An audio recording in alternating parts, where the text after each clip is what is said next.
Good evening, everyone. And I see quite a few people have come on here now. So I'd like to first say, if you can hear me okay, please send me a message. And so I know everything works fine. I've been out for that before. And I see so many people are here now. This is great. I get all the chats here. Margot, all good. I got a surprise for you, Margot, here in just a bit that I'd like to share with the other ones because I appreciate it so much. Loud and clear. Thanks. Hi, Stig. Stig is a good guy. Yeah, I met him actually when I was up north. Really far north in Norway. I don't think I even have you on the map here, Stig. And so many people here. And I told you, I wrote to many of you earlier and said I have a little surprise, which is Göran. I see him waiting here in the waiting room. He is, well, I'll introduce him in just 1 minute. I just want to let you know. Hey, Kenneth, you made it too. That's great. And Charles and Olav and Oddgeir, Anders. Oh, I see so many names that I recognize from, a long time, some of you. That's really, really great and cool. You might not believe it, but outside here now, it's blowing in 24 miles per second, which is very close to a storm, actually, out here. My eldest son's name is Storm, by the way, which means there are gusts. My house is a little bit high up, and there are gusts really pulling on the house here. And I've been sailing in actually this weather before, further down south, crossing the Boknafjord, just north of Stavanger, which was a great experience. You're so in touch with nature. Remy Couture, you remind me here something. You have sent me a super chat, and that's good because so many people are sending me messages. And to keep up, I can see the super chats and the super stickers better, and you get to support me. So I'm very, very grateful for that. And let me just put that on here. Yes, there we go. Just so you can see, you can highlight if you have a question for me or for Family Tree DNA here. It's easier for me to see. Hail from the Normans in Vinland. Looking forward to learn more about Grandpapa Rollo. Oh, yes, that's actually right here. And I'm going to talk about that afterwards once we get our good friend Göran aboard here now. Let's see if you are ready, Göran. I'll take off this banner, by the way, just so you know. I'll talk about that later on. Here we go. Göran, are you there? Hey, can you hear me? Yes, I can hear you wonderful. If there are someone who can't hear him, or if you can hear him, please let us know. At least I can hear you fine. Isn't it nice to celebrate the Leif Eriksson? I have this poster in the back here now, the Leif Eriksson Day today. Yeah, I didn't even know about it, so thanks for telling me. Yeah, I got so many nice, genuinely nice people on my Facebook feed and other places. And Peter, I think you're here actually in the chat. I read you had a very good small words or great words, but not too long about the day today and Leif Eriksson and Göran. You are born in Sweden, of course, but I put up a Norwegian flag here just because Erik the Red, Leif Eriksson's father, he was actually born in Norway, south of Stavanger, and so I guess it's okay to have the Norwegian flag there in the background. What do you think, Göran? Yeah, sure, whatever.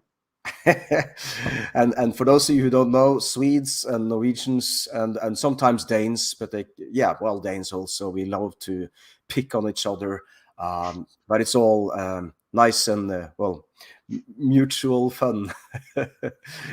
Göran, I have been so impressed by your work at Family. So everyone, just so you know, Göran, he's the head of the, how do you say this, science and research or development The department? R and What? the R&D research and development team. Research and development team, yeah. And I've been so impressed by your work. I saw some earlier this summer that you showed me, and you've been kind enough to show me a little bit more as we go along. And finally, you're back here on this channel, and you are going to show some of this new stuff. And I know that some of you people who have been looking and are sending messages, I've seen some of you sending me. Was it like 3 weeks ago? You had this big. Update, you know? We've been posting updates every week now for a few months, so there's always lots of new stuff. But I think you had this really big one with new. Maybe that is in August, actually. I come to think of it, but it was really impressive. We did launch the new time tree, which is actually the same thing that I showed last time I was on your show. We looked at a very early prototype of that, so now it's finally released in the final version. And it looks great. So we're gonna have a look at it all. And also in the last update, you had some really cool things. So everyone who's watching now, Göran and I, we've been talking about maybe taking 2 family tree DNA kits, and one was it Thor Heyerdahl we talked about? Yeah. And the other one is a member on this channel whom I believe is watching right now. I know you had to work, but maybe you had some possibilities here because Göran suggested maybe we should do mine, but my it's kind of boring. For some reason, not too many people have had that much offspring, so I'm quite surprised I'm alive. Even, you know, I don't know what's going on with me, but maybe you can tell me. I think you'll find some closer match. We just need to do some more testing, right? We need to get more people from Norway, test it with the big Y, and also we need more ancient DNA from Norway. Yeah, that's true. That's true. And for all of you who are talking about you want to order and stuff from Family Tree DNA, the reason why I'm bringing Göran on now is because I've been working with so many different DNA labs, both commercial and scientific ones. I started actually, Göran, 18 years ago with some, I don't remember what they're called anymore, in Utah.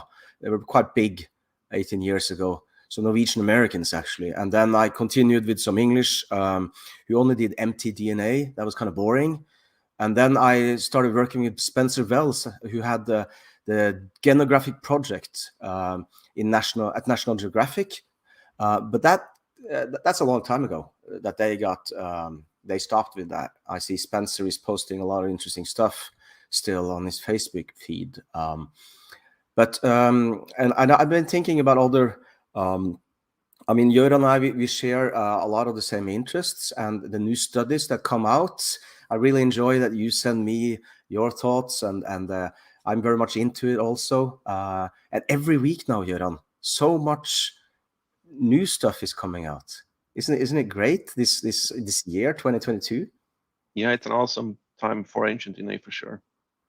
Absolutely. So just so you know, everyone, why I like Göran, it's not just because he's Swedish in Texas, but you are taking all the new ancient DNA samples that's coming out now in all these publications, in the studies, scientific studies, and you're putting them into the database so that people can see if they have direct connections or family members.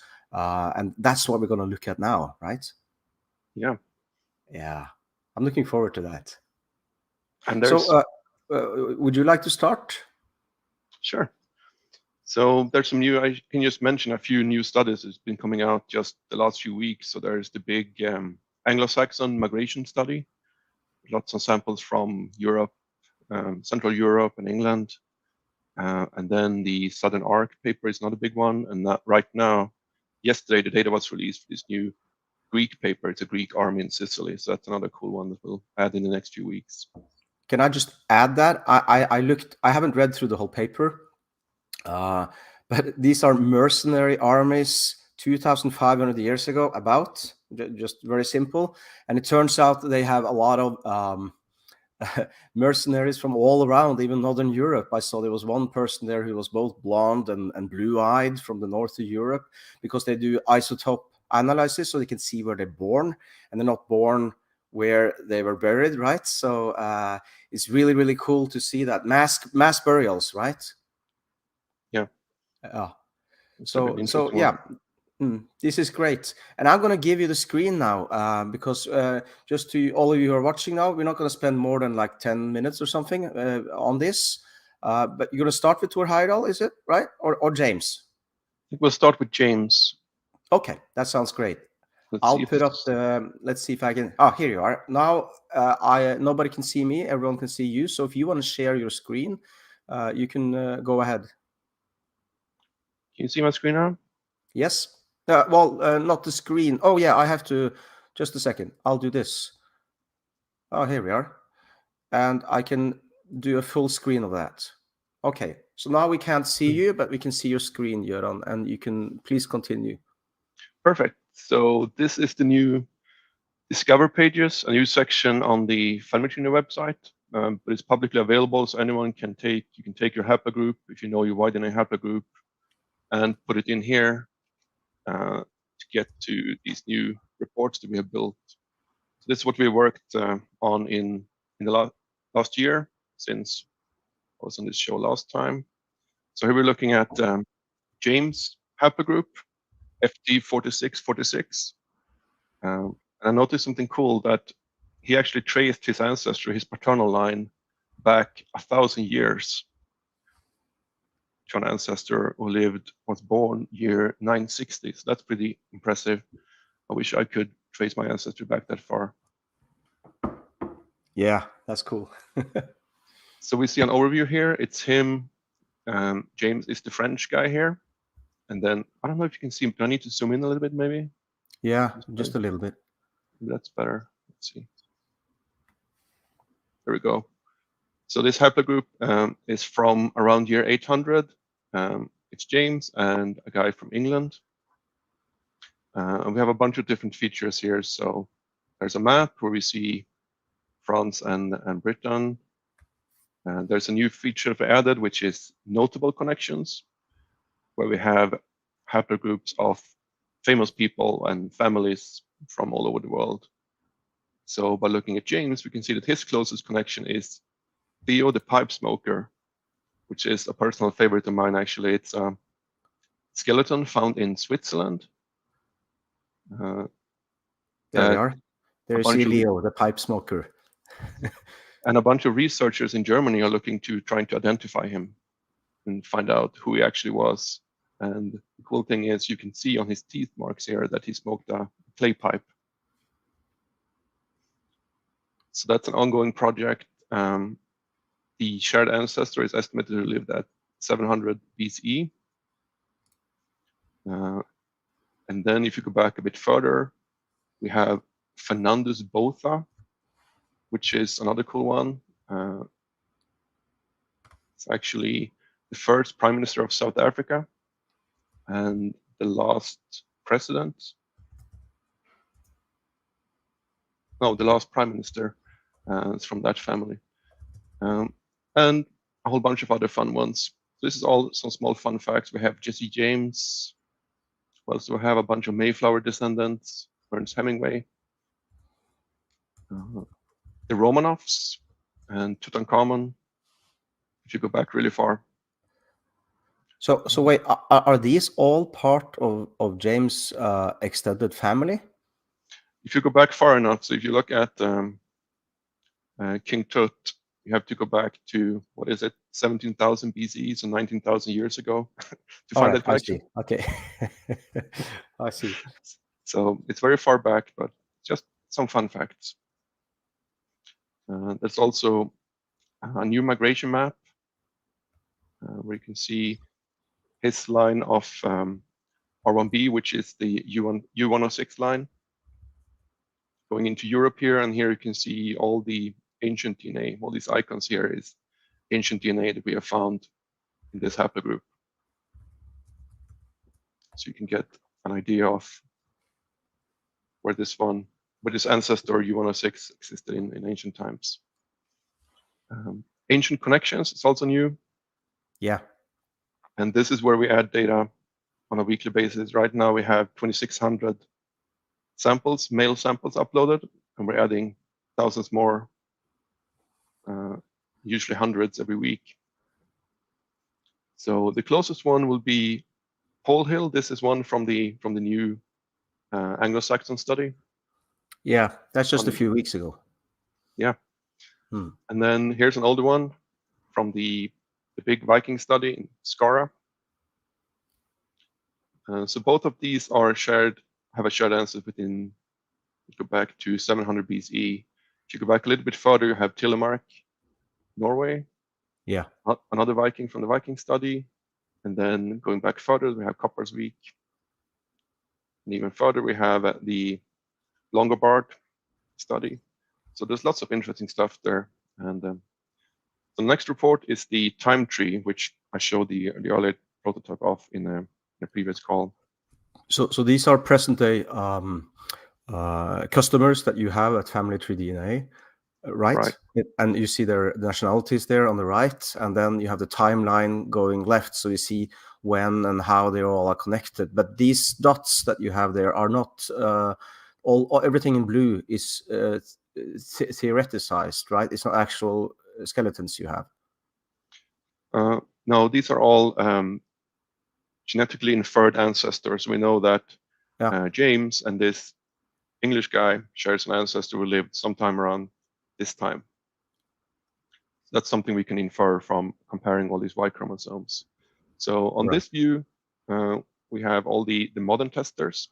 So Göran, can I interrupt you? I just saw a person asked here, which haplogroup are we talking about here? To make it simple, is this R1b something? Yes, this is R1b, and James belongs to a subclade of U106. Okay, great.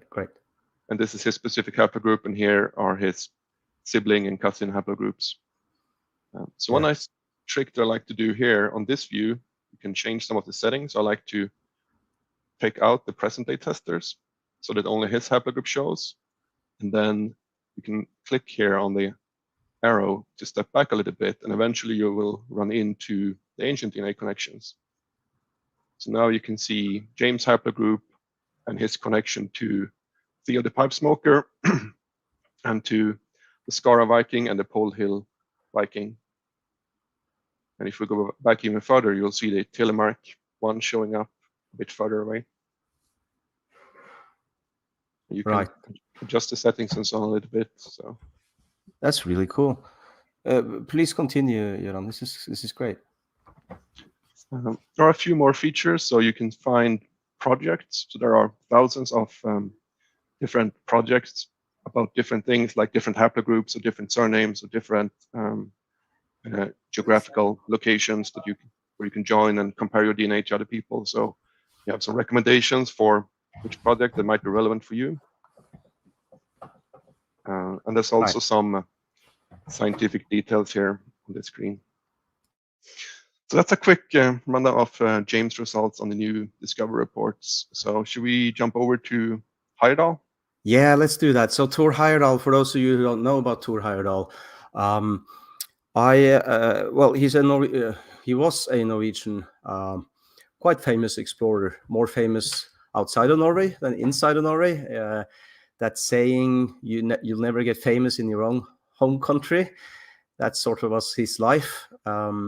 But a lot of people liked him very much. And at the Explorers Club in New York, I know Göran is a member there, as I am. And they love him there. And because of him and Nansen and Amundsen and some of the other explorers, they really love Norwegians there. And I guess it spills over to the Swedes, Göran, I hope. But I've been, the reason why we have Thor Heyerdahl here is because his son Thor Jr., I took his DNA and sent it in to Göran. And Göran, you put it into the database, right? So people can see how they are related to Thor Heyerdahl. And you plan to do this with other famous people, right? Absolutely. Yeah. We keep adding more all the time. And another thing, I also should add, I've been so fortunate to have the daughter of Thor Heyerdahl, Bettina, with me because she's so popular. So she's been sort of like a door opener for us on scientific expeditions to Kazakhstan, to Azerbaijan, and I've even been in the Atlas Mountains because of her, and on the Easter Island. And I can show you, if you want to see that, all of you watching, I can show you some photos from the Easter Island and talk about these stuff. But that's afterwards. So maybe we should check out the DNA because he had this. Oh yeah, sorry, Göran. Thor Heyerdahl had this crazy theory that gods, the Norse gods, were real men and women, but they became gods, and that what the strong oral tradition of the Vikings and before really has some truth in it, so that he even did excavations down in Azov on the Russian side of the Azov Sea, Rostov, where that river comes out, and he had all these theories about Azov and Asi being the same. So when we took his DNA and got the results, we were so happy to see that his straight paternal line takes him straight east, right, Göran? Yeah, let's take a look. Yeah, I'll put up the full screen here.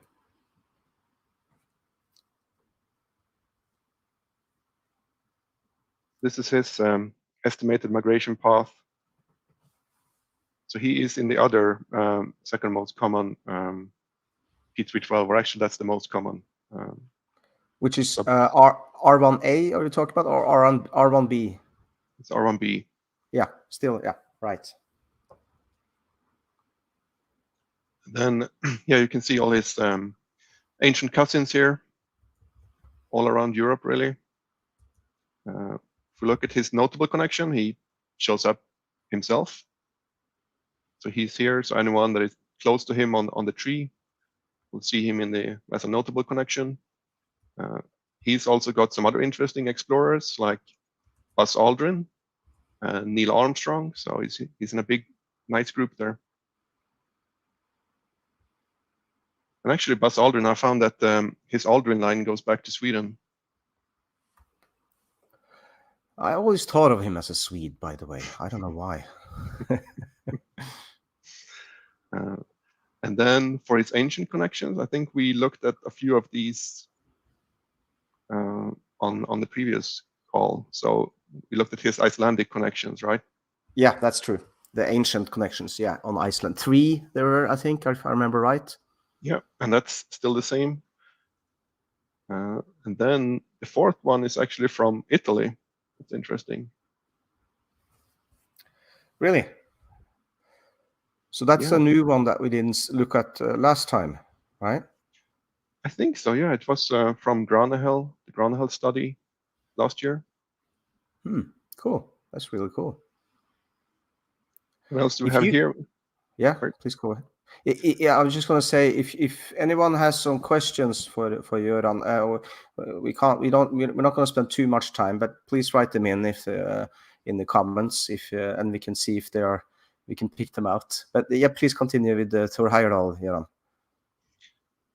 Another one we see here is a beaker from Netherlands, from an older study. And if we take a look at his tree, you can see him there. And if we do the same trick that we did before and take away the present-day testers and move back a little bit, we'll see Thor and his Icelandic cousins going back to the shared ancestor who lived just over 1,800 years ago.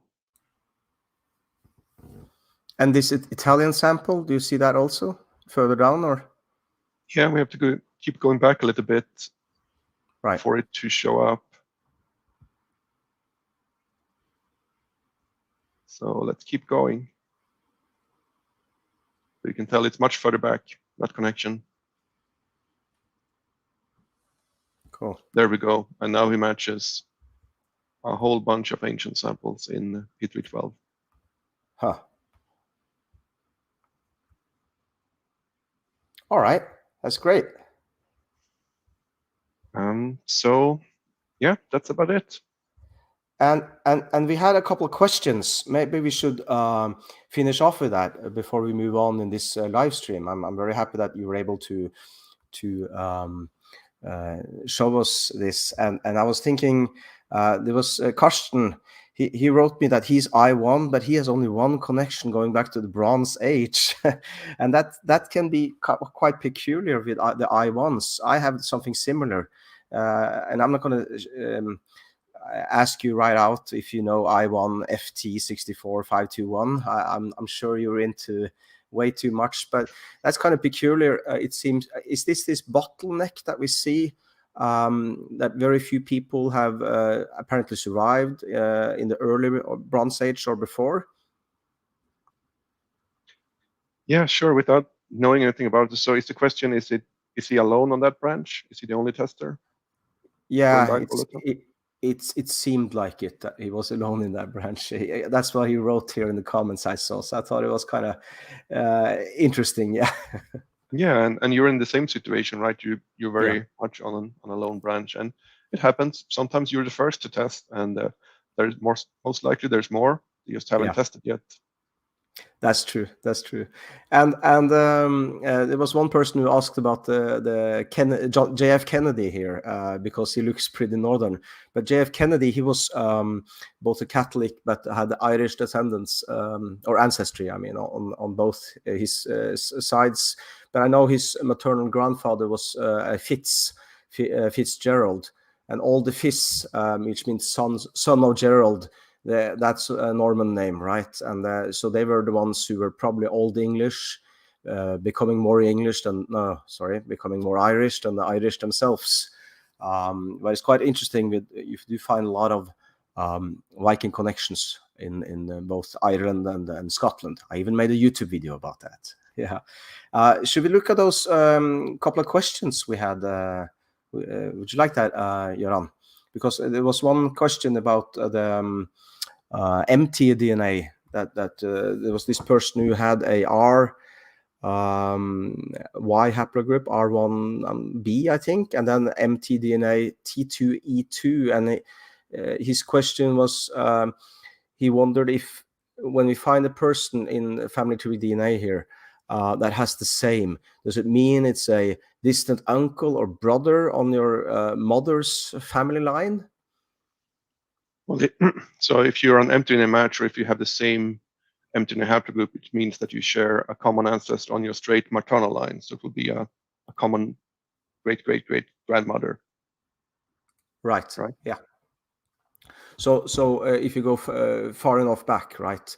And some of these samples that you get up on your tree shows other family lines. So that means they were same paternal, but then it's cousins and second cousins and third cousins, right? And then you continue to present day.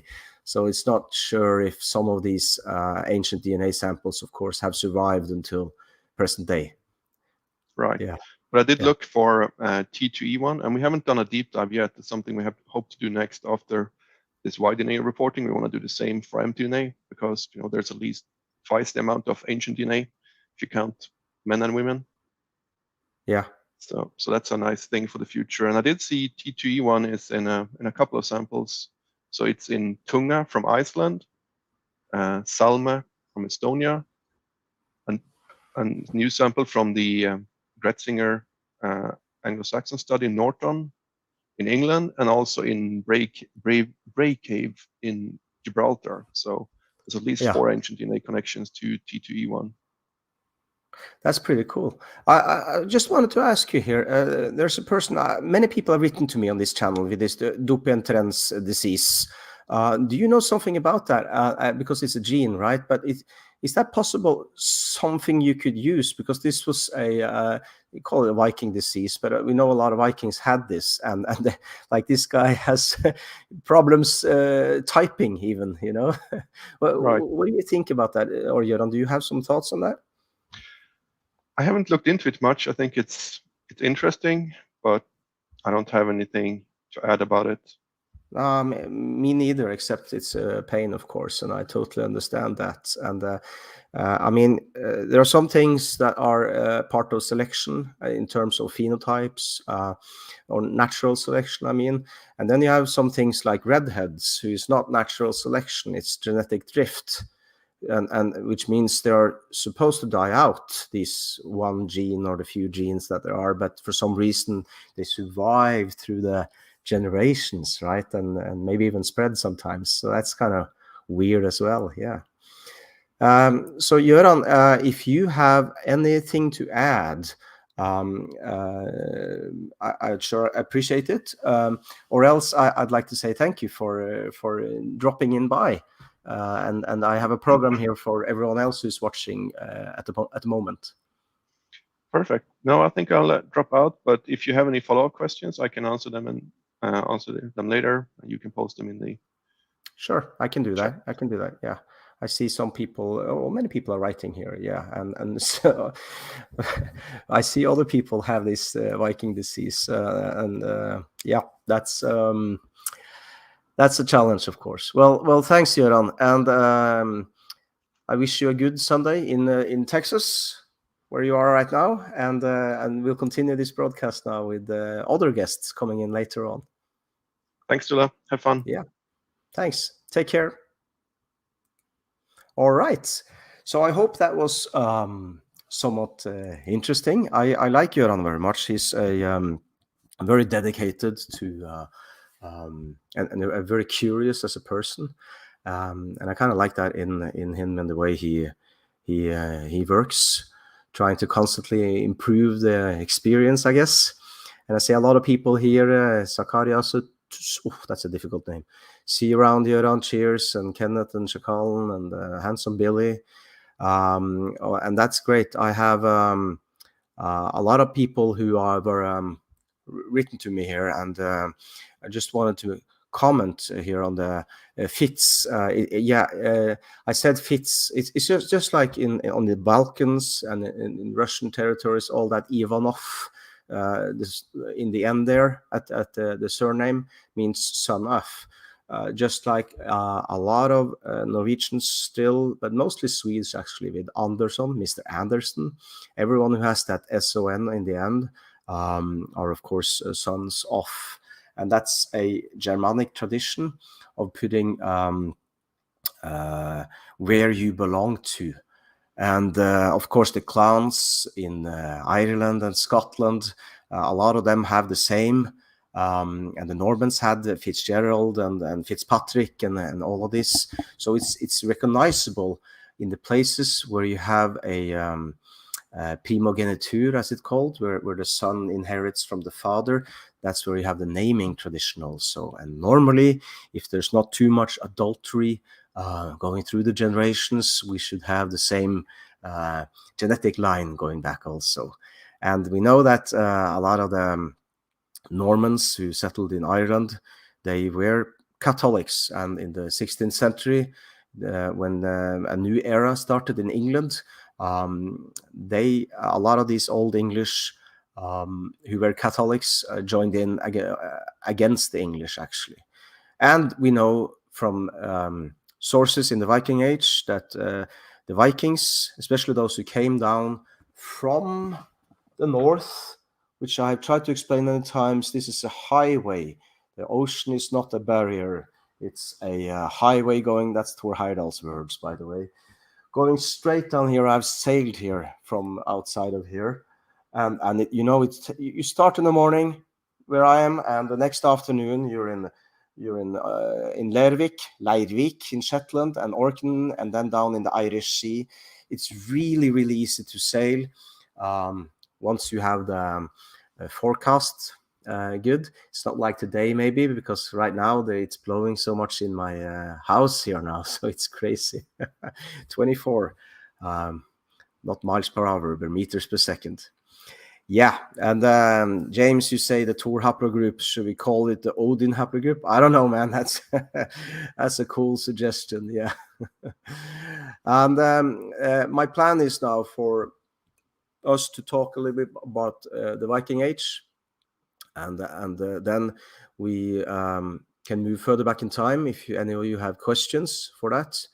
And the last 30 minutes we can talk about everything. And if you have if there are some people who'd like to join in, we can do that, and you can enter the room. I put a link up on Patreon. I was told I can't do that here in the field since it's public in the comments field.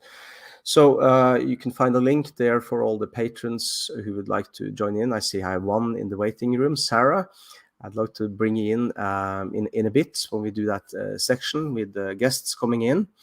And there are so many people writing here. So if you want to reach me and be prioritized, please just send me a super chat or a super sticker. That's a very good way to support me and my channel. And I'm very, very, very grateful for everyone who does that. I have to say that I'm very humble. And before we move on into the Viking Age, and I'm going to start with talking about Rollo, and please bring out all the questions you have.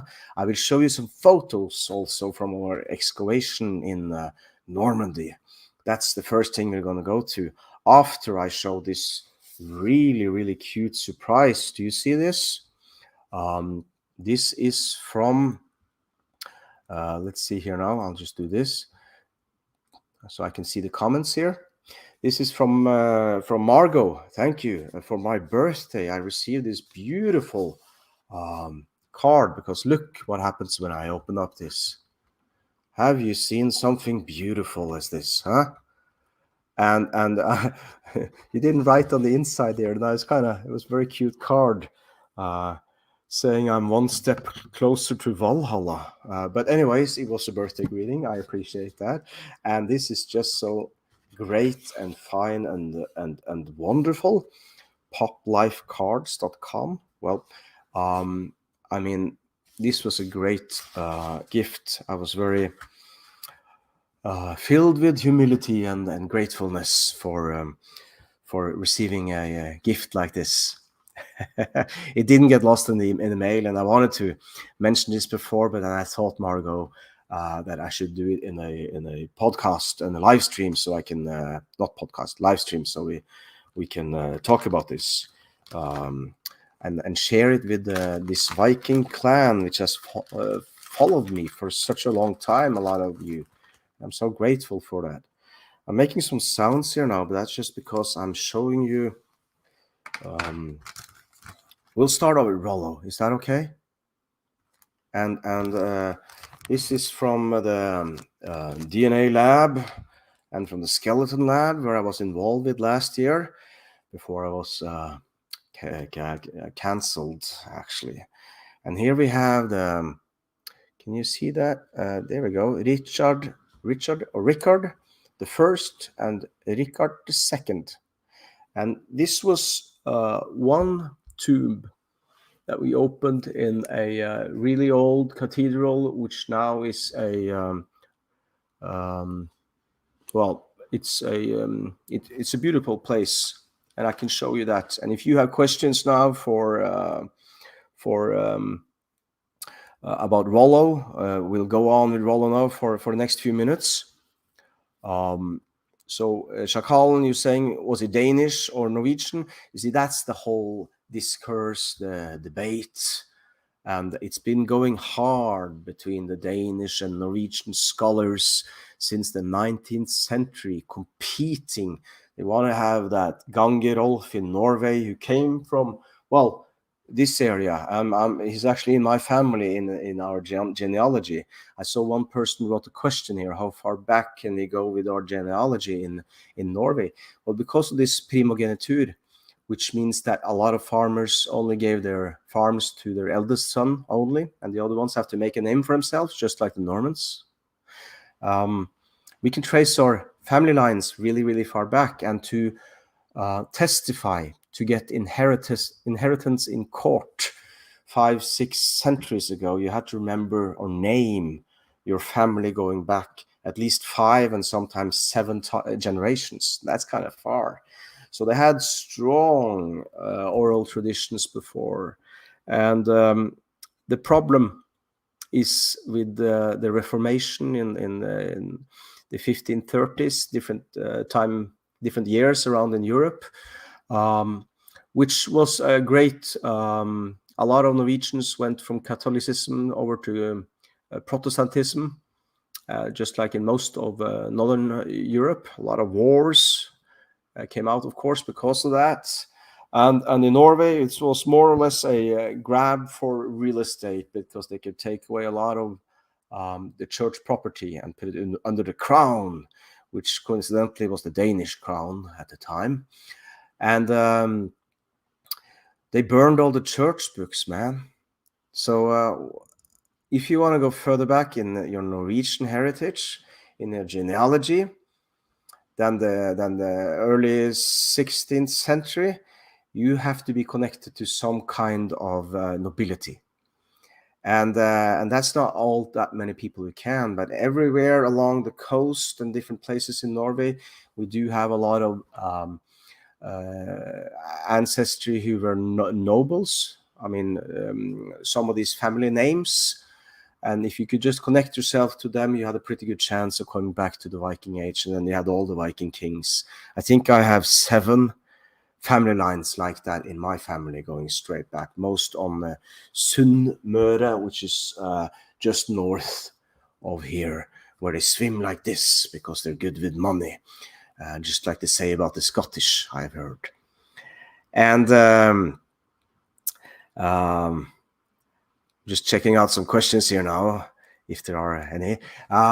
So the cool thing with this debate, or I could mention on Iceland, they have a similar problem because of the Black Plague, and that's also in Norway. So many people died in the Black Plague.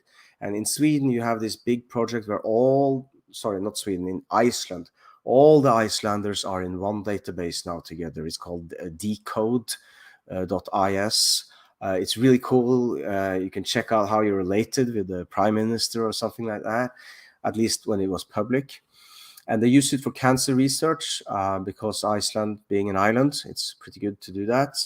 But there they have the problem with the Black Plague because they have a gap there for 40 to 50 years, which is just too far for most Icelanders to connect themselves to the very good sources they have in the Landnamabok, the land take book, the landholder's book, which is really, really old, with ancestry going straight back to Norway, written down. And that's kind of cool if you are so lucky, and some are. James, that's a good question for Göran. What was that? With the rate of haplogroup testing becoming more mainstream, are you finding tremendous mutation, or more often? Yeah, finding tremendous mutations. I mean, does that mean more mutations? I know both yes and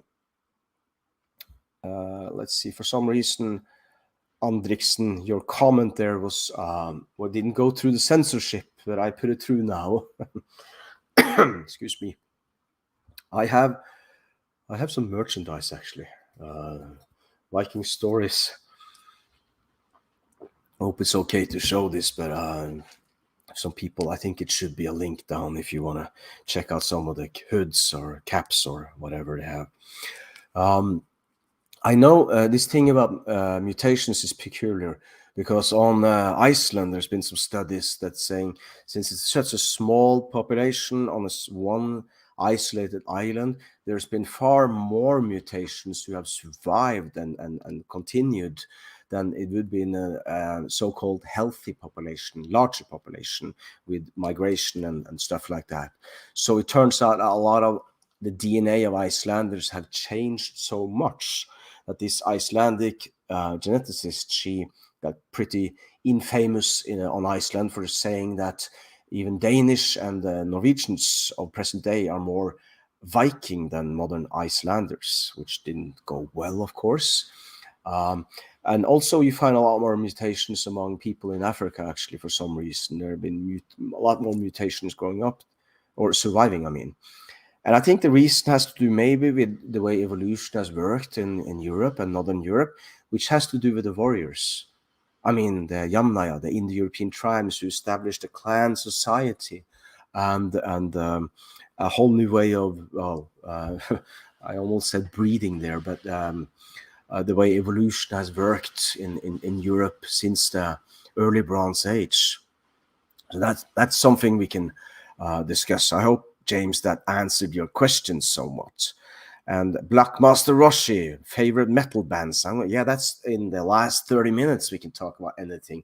But now the topic is Rollo and his DNA. So I had this theory that I understood fairly quickly that the tomb of Rollo in Normandy, I'll show you a photo of that right away, is something that we can't really find any DNA from because there are no skeletons there. It's been opened so much because it's famous.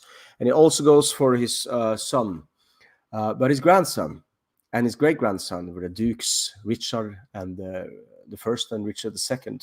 They lived for a very long time and they did a lot of good stuff for Normans and in Normandy before they were called Normans even. And this is actually their skeletons, supposedly. And for those of you who don't know, well, first off, this actually disappeared because this guy in Oslo, professor, he sent it to me in the mail, normal mail, which is apparently normal to do with 1,000-year-old skeleton remains in Norway. And this kid, 5-year-old, 6-year-old kid or something just over here, he went through my mailbox and everyone else's to see if he can find some toys or something and threw this away. And so for 2 years ago, for 3 months, this was gone. I had some other samples that were sent out, but that didn't prove to have any value DNA-wise. The only thing we got out of that was the C14, meaning the age of this, which was a surprise. I'll get to that. So I went out into the local newspaper, and these were covered by a neighbor just down there, who were trimming his what do you call that? Outside your garden, you have this you call it hekk in the Norwegian, tuja hekk. And when he was trimming, he suddenly found this, and he knew what it was because he's read the local paper here, and I was able to get it back. And this is it. So he was gone outdoors for 3 months, and the C14, the age of this, is what was crazy. Heck, yeah, hedge, yeah, the same word there, John. Hedge, yeah, sort of like a fence, but organic. And I wanted really to find out about this paternal line of Rollo, and maybe we could, since it's so close to Rollo, we could be able to find out more about his ancestry, and maybe solve the question: was he the Rollo that we know of in Danish sources, or the Gange Rolf that we know of in Norwegian sources, which I think. But it's, just looking at the sources, it's really, really difficult to be conclusive. And what we did was take C14 first, meaning check the age. And this one is 2,300 years old. What I'm holding here, and that's crazy. That's not Viking Age. That's even pre-Roman in Normandy. Imagine that, and it has survived through the Roman period, and I think it would be interesting to do a DNA test in any case and try to learn more about who this person was. We know he was a very tall person. That's interesting in itself. Very tall, meaning around my height or taller, which would be, oh, it's blurry now. Here we go. 6 feet. I don't know why that happened, but let's do this. And there we go. Now I'm back. So then our fate was put in this other one of the tooth of Richard II, who we could see had ridden a horse very much as a knight, because his right arm was longer than his left arm, meaning he had a sword arm. And we could see, not me, but a specialist that we had with us could see that he had ridden a horse very much because of his posture and his legs, actually. So, which is typical for knights, apparently. And the C14 determining the age was about 1200, 1250. This is plus minus a few years, by the way. And that's also a little bit very early in the Viking Age, or actually before the Viking Age. And I spent 7 years trying to open this tomb. And let me show you here now if I can share my screen. And oh, there we go. I will put up some. I have something from Normandy. Oh, there we go. I'm gonna actually be real quick. Oh, there we go. I need a better resolution for this. So first off, I haven't done this in a while, but to my understanding, I can actually go and do a picture-to-picture here now, and share my screen. I mean, present. There we go, and share screen, and I'll share with this one. First off, if you can see this, and I hope you can, because, oh, there we go. It looks like you can see this. These are all the Viking raids. It's a very good book from Normandy in French. These show all the Viking raids in France, present-day France, Germany, and the other surrounding countries. And this is a lot. I mean, this is crazy. This is leading up to the year 9/11, when Rollo took Normandy, or received Normandy as sort of like protected. And you have the rivers Loire and the river Seine there, which was a stronghold for these Vikings. And when they had too many problems here with the people in Bretagne or in coming out from Paris, they would just venture up to Ireland or England normally.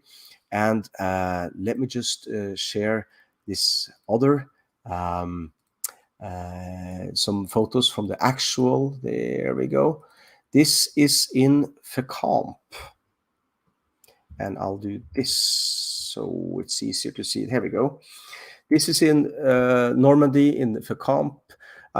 This is an old. It's actually from postcard, but I had to put it up there because it shows there's a really high hill there above Fécamp, and as you can see the harbor down there, and typical coast of Normandy, just like the southern part of England. And on top of this hill is a monastery. And this is actually where some of the Vikings came the first time around, and they came to this monastery, and it was a nuns' monastery, just to say that. And to the left in the photo, left of the harbor down there is where this cathedral is. And I can try to show you this now. If we move on to, this is the tomb or the sarcophag of Rollo, and which is empty, by the way. Unfortunately, it says Rollo on the side here. And below this cathedral, now this is in Rouen, in Rouen, the capital of Normandy. Below the cathedral, there's a secret passage. If you're ever in the cathedral in Rouen, in Normandy, just below where there is a beautiful statue of Jeanne d'Arc, there's a staircase there, which you can ask for permission, maybe, like we did, to go down and to see here. This is the fountain where Olav, the Holy, King Olav of Norway, Saint Olav, was baptized.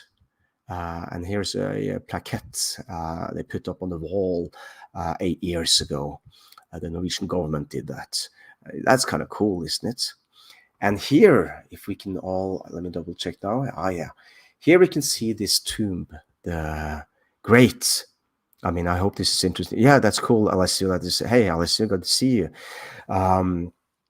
This is the tomb that the two les deux Ricard, excuse my French, were buried in. I spent 7 years and had a huge team here of people from France and Denmark and Norway and a couple of other countries joining in, helping out, and opening this. It was a magical day, long day, and a magical day. And the professor, Per Holk, on the left there, you can see, he was the expert who could read so much out of these skeletons. And he was the one who tried, one of the two professors who tried to hire me last year, and were cancelled from it for it. just like I was. So it was great to see, and we knew this tomb had been opened 4 times in the last 1,000 years. They had records of that, actually. And the last time was during the war.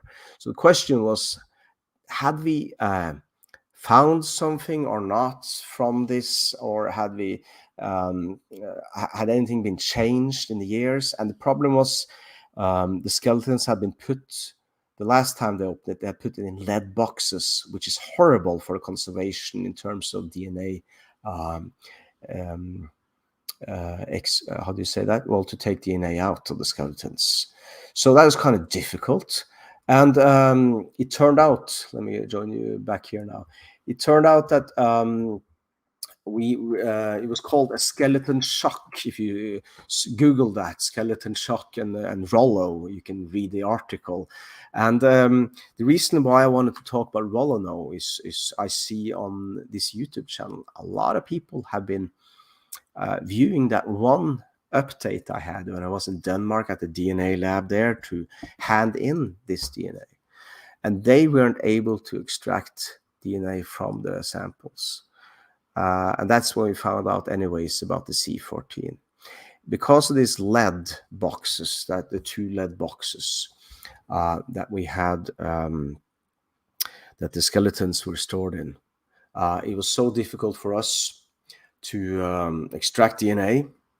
And for the past 4, maybe 5 years, I've had this in Oslo until I had them sent up here 2 years ago. And now I've decided I'm going to try it out again down in Germany, because the technology I've gotten so far, and this is the last samples that anyone knows of the closest relatives to Rollo.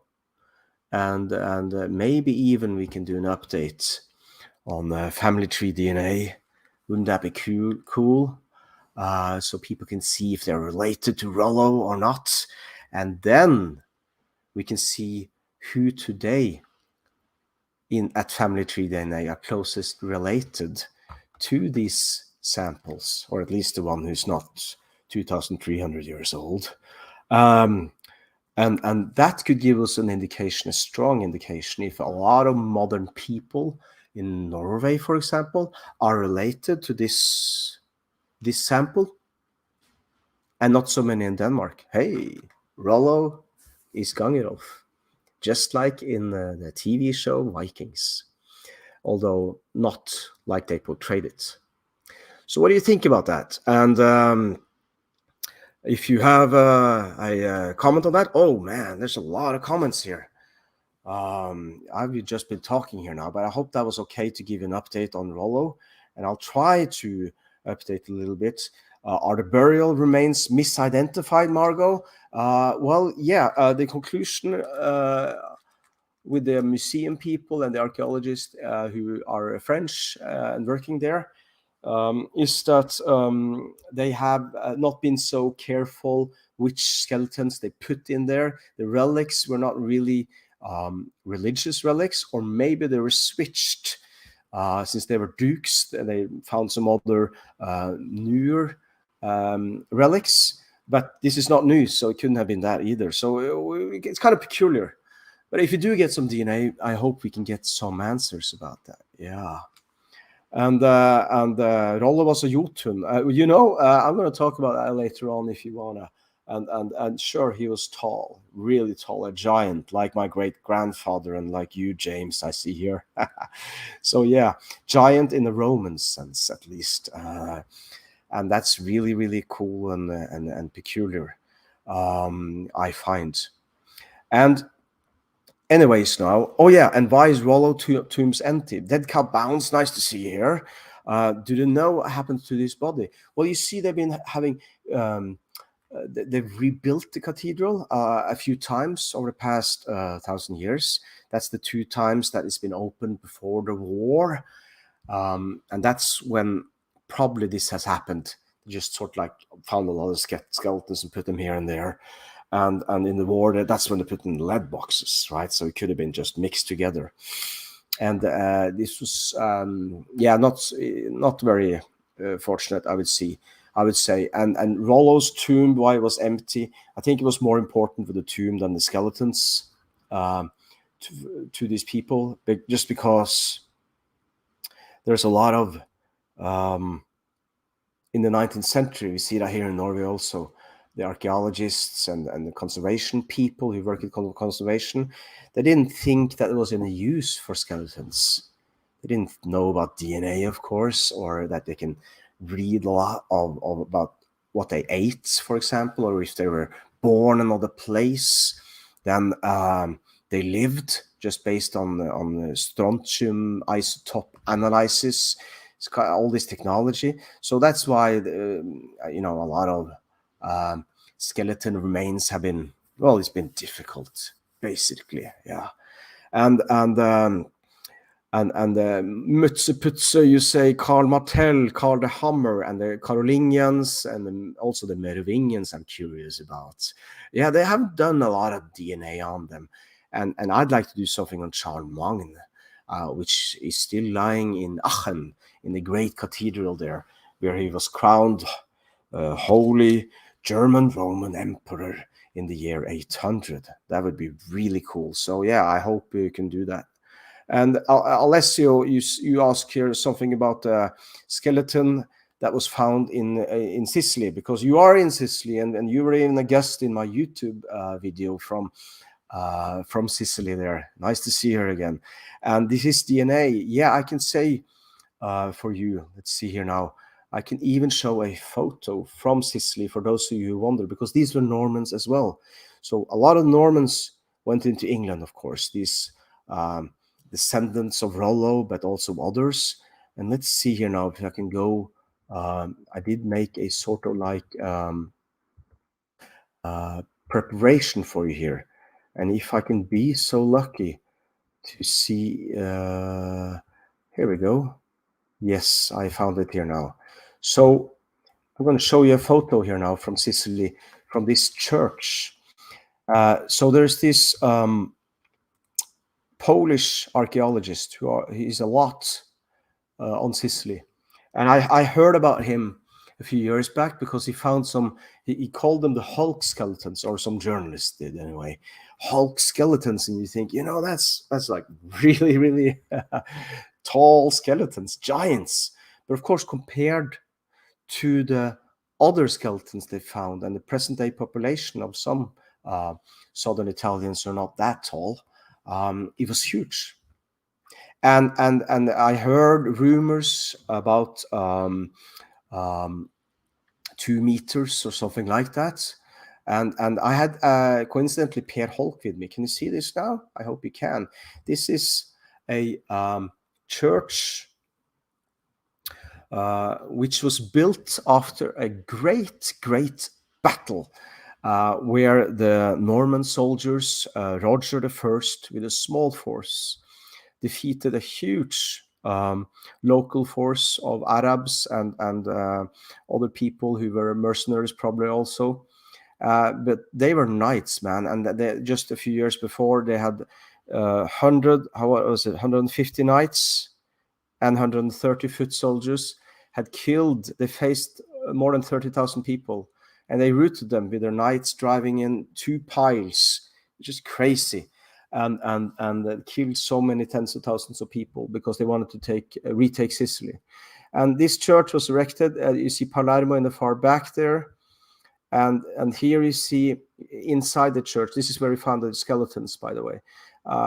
Here we see some wood holes, and we found traces of actually an old wooden church, which is dated to the late 11th century. I'm trying to be right about this now.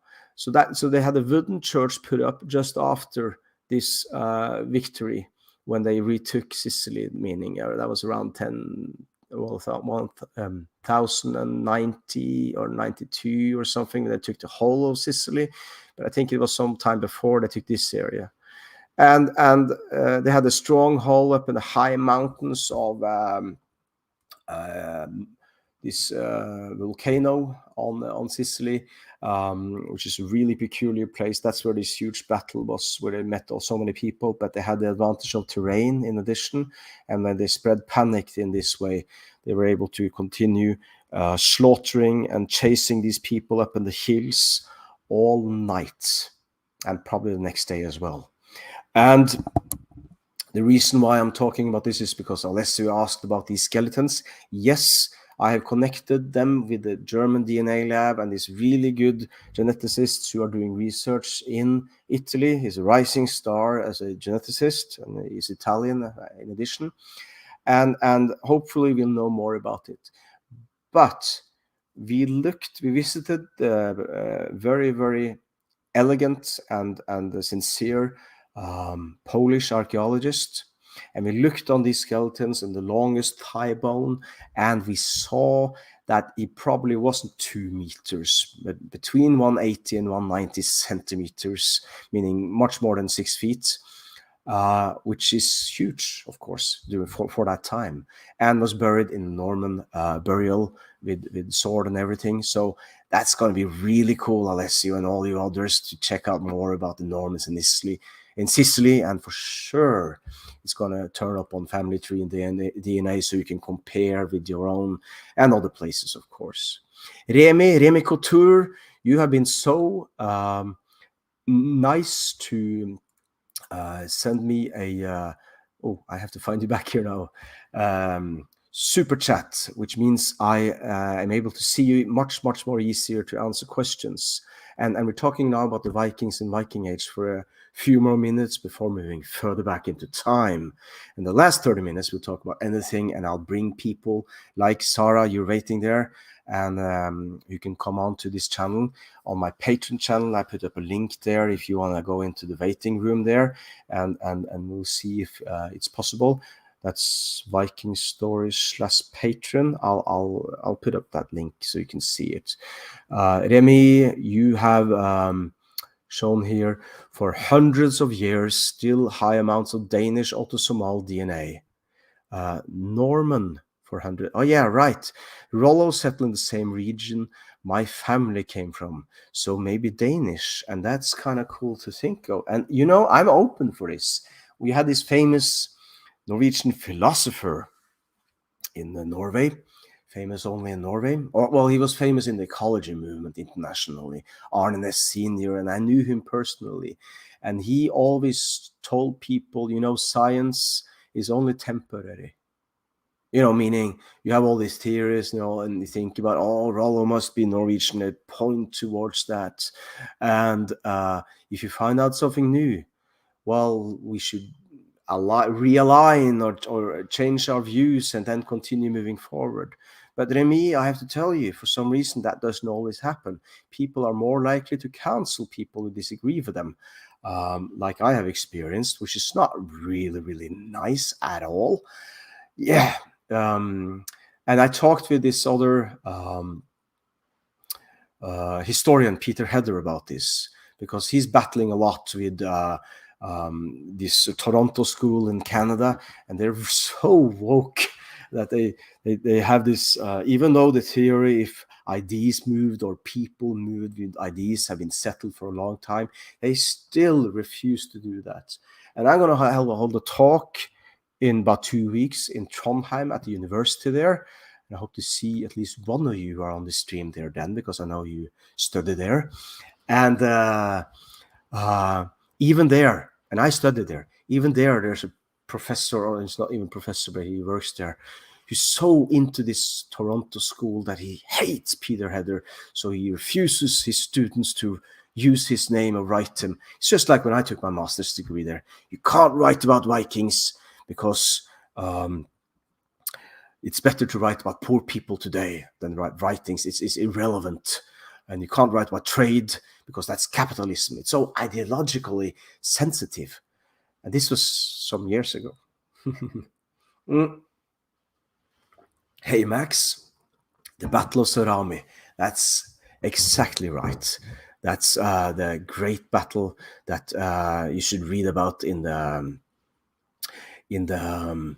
Wikipedia, for example, to see that. I mean, the closest thing I've seen, Max, to try to picture these two lines of or rows of horses, knights, just mauling into tens of thousands of soldiers and causing panic and rooting all the people for just panicking escape, and they slashing, and just 150 knights. In the Lord of the Rings, not the TV series, but the movies. I think in the second movie, or maybe the third, when they have this really big battle, and the horse riders, the knights come and they just slash into and go and root, and that's the closest I've seen to something similar, which is kind of cool. And this was, I kind of jumped off on the course here, Alessio. There we are. And you have replied to this question you had. I'm sure in the Norman castle of Monreale, which is close to Palermo. You should really visit there. And if you haven't done it, there's a video with me and Alessio where I visit Monreale, and there's just gold everywhere of this first king of Sicily. His father was a mercenary, and his grandfather, or close to, was a Viking. That's some rice there. Would be, I'm sure, something interesting can be found there. Absolutely, yes. And science is king, John. I totally agree. And did they find some DNA from Oseberg and Gokstad? You know, I've been working on that and hoping to find something there. From Oseberg, we have there were two women buried there. And what we thought was the servant. Many years ago, Per Holk, I showed a photo of him. I've been working with him. He's one of the professors who tried to hire me unsuccessfully. Now he's not working there anymore, and neither am I. But he was the one who found empty DNA from the Oseberg burial and connected it to the Black Sea area, which is really cool. And Göran, if you're still listening to this, we should put that skeleton into your database. Absolutely, yeah. Hey, thanks, Remy, for those kind words you have there. Yeah. Oh, what about Mutsuputsu? You're coming up with some really nice questions today. What about the cultural anthropologist similarities between Sicily and Sweden? Lucia, yeah. I mean, I kind of like that, and I like to think big and in long. I'm leaning too much into the camera here. Sorry about that. Going out of focus.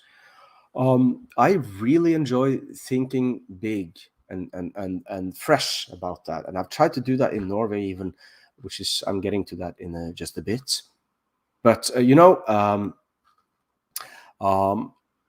think there are a lot of Germanic traditions. They call them Germanic traditions because of the Germanic tribes. But as we know, all of the Germanic tribes originated in Scandinavia and northern Germany, by the way. So it's this area here where you have all these cultural traditions, which also throughout times have been reignited, with the Christmas tree in the 19th century and earlier, this German tradition. But it's all about celebrating the tree or the old man or the Odin or wisdom or tradition. And Lucia, I made a video about Lucia where I talk about this. So if you haven't seen that video, it's filmed in a really cool place. I might even have a... well, I thought I had a photo of that. But, it doesn't seem like it. No bother though. It's filmed in a really cool place, not so far away from here. Yeah. Oh, and Shakal, isn't autosomal DNA 300 years old only? No, actually, I'm not a DNA expert, but my understanding is that autosomal DNA gathers all DNA going really far back in time. But the problem is the further back you go, the less, the more detailed it gets. The more, if you go 1,000 years back, I've been told you have 1 billion ancestors mathematically, and so it leaves very little trace in a sense. But I've actually never been asked that question before. I have looked into this. So that's something to investigate more. Yeah. Left wing. Yeah, I would say you're right about that, mounted patrol man. Yeah. Oh, here we have someone else's answer to that. Yes. That's good, Remy. You have already been that. And I'm just going through the comments here now because a lot of people talked about this. Lillian, you're asking here when in Trondheim, the 20th of October. If you go to Fax Trondheim, not time. If you go to Fax at Facebook, you should be able to see the event there actually, even or you could search for my name and Fax on Facebook and it should come up if you want to pop by on the 20th of October. And I'll be in the north of Norway later on also talking about this, but I go further back in time there in addition, yeah. If the pikeman, this is a cool question, Dead Cat Bounce. If the pikeman can hold the line, and you know the pikemen who wants to put the pikes down, they stand a good chance against a mounted foe. But it's terrifying to have a horse bearing down on you, and yes, and especially those horses. And I don't think that, you know, it was the Swiss who in the Middle Ages came up with those really, really useful mercenaries who were pikemen, who had these new weapons and strong weapons, I believe, also, who could work functionally as a pikeman. I don't think it worked with armored horses that long time ago, but that's just me speculating. I'm not sure if that's much to think of. And I see there are a lot of questions here also now, like here, Gotland comes from a warrior dated to the 4th, 5th century. He was buried with the Sparta sword and stirrups. Yes, that's true. I mean, 2022 has been a great year. We were hoping that every year would be like this before, but now finally, this is a good sign for 2023 even, because there's so much coming out now, and that's why I've been out in Norwegian media writing about this and causing quite a stir among archaeologists, because this is natural sciences. It's not really archaeology, and it kind of breaks. I mean, we use different words. We say Yamnaya and Scandinavian hunter-gatherers instead of using the correct archaeological terms, and time periods doesn't exist the way we can't think in small divided time periods like our archaeologists do. So I can understand that some archaeologists who are well established in their own institutions can feel threatened. That's what I've experienced. I've had a sort of like battle of my own answering to all these archaeologists up north in Norway, in Trondheim and in Oslo, trying to you see, they can't talk about DNA because most of them are not skilled enough in that. And also, I stick to the facts, which are natural science facts in the DNA studies. And then it's hard to argue. We can argue about that, right? We can discuss the evidence. But a lot of people just resort to attacking the person instead of the topic, or instead of the ball, as we say. And that's what happened a lot with this. So yeah, it's kind of interesting. Hey, where can you buy that cool bottle? Loving the stream tonight. Hey, thanks. And I got even this. This I use when I drive up in the mountains. But these are just, I bought for me, just so I can have a hot drink in my car when I drive to Oslo, which is 9 hours drive or 8 hours drive from here. But yeah, this is on all my YouTube videos. You can see below, or most people can see. You can go into the store from there and you can buy T-shirt. But I have to tell you, I took my girlfriend to the Faroe Islands this summer. There's a video from the Faroe Islands. I have a lot of friends there. And I didn't think that through all the way, because a lot of the shirts, and especially this one really big pullover, a hoodie, has some really dirty rune inscriptions from Norway in the late Viking Age or just after, and they're really naughty. But it's in, I've written them, as you can see if you press the link, they talk about sexuality in a very, very non-delicate way. And of course, the Faroese people, they can read this or some of it. And so I didn't think that quite through, but when I gave a hoodie like that to my girlfriend and she brought it along to the Faroe Islands, that was kind of amusing. But yeah, you can check that out. So we can talk about wokeness and the fight I'm facing about people who seem to be more and more, well, non-believers almost in DNA. But you do have a lot of other people who are very much like me, happy with new research and opening our eyes anew or realigning ourselves because of new evidence coming up. And so it's not negative all over, but there are some people in powerful positions in Norway who find me personally as a character, since I'm not very Norwegian in being confrontational, meaning I'm not afraid of confrontations, which is a heritage from where my father is from, which is a strong coastal community where you have to listen when you're on a boat, or else the whole boat can die. And that has sort of like been copied for thousands of years. And that's why I am the way I am. And my father was worse.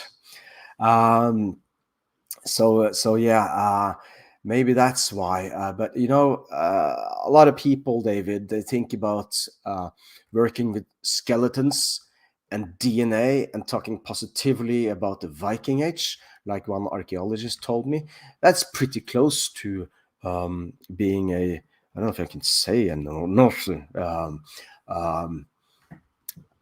Yeah, those comparisons to the Second World War, which is ridiculous, because if DNA had showed that they were right, there was one race, but we see that, and I've been a co-author even on papers that see that Vikings, they mixed a lot wherever they traveled.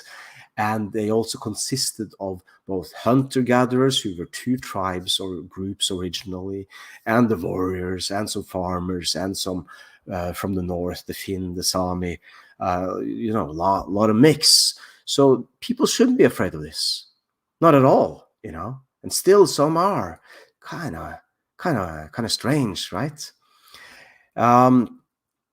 Yeah, just like you're saying there, a lot of people have been discredited by peers, even though they have trusted sources and stuff like I have.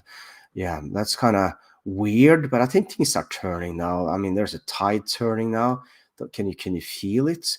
I mean, in the US, maybe you have to wait a couple of years and have things go in the wrong direction for a couple of years before they start moving in the right direction. I don't know, maybe that's what we talk about here in Norway now. But there's because of war, and this is something we're going to talk about in the end if you wanna. But there's a lot of things turning now. Maybe the tide is turning, so we can talk about things more easily. I'd like that. Yeah. Anyways, will you be posting this video afterwards? Yes, I will, James. It's actually being posted right now as we speak. I just got to remove 2 hours of it before, which is just chat. So yeah. Oh yeah, and John, I think you are right about that. The Otto-Somal DNA discussion that we had. When you want to trace cousins, yeah, but not with admixture. And that's what I'm talking about, right? Where you can trace much further back in time. And let's see here now. Now I think I was called naughty here now. Yeah. Check out the store. That's pretty cool if you want to do that. What were the similarities between English and Scandinavian courts of law during the Viking Age? You know, one of the videos I made here on this channel, which I'm least satisfied with, but what I'm saying is I'm pretty happy with that. So I left the video up, but it was kind of late, and I was down by the Sognefjord, very close to where we have our first constitution, or more than 1,000 years old, and which was orally transmitted, so to say, or an oral tradition for centuries before it was written down. The Gulating's law. And there are so many similarities there. I wrote about this in my master's thesis because, as a historian, because it was about Normans and how they evolved from calling themselves Vikings and burning down monasteries until they realized the monasteries were money machines, and they sort of like changed that whole attitude and became Christians and became Normans and forgot about their pagan past in the 1,000 years ago. And there's a concept called Norman law. It's not easy to Google, but it is within law. Norman law is a concept, and I've read some pretty interesting books about that. How we can trace. I talk about this in some of these videos also. I put up some links also. You have the law of liberties, I think, before Magna Carta, 100 years before.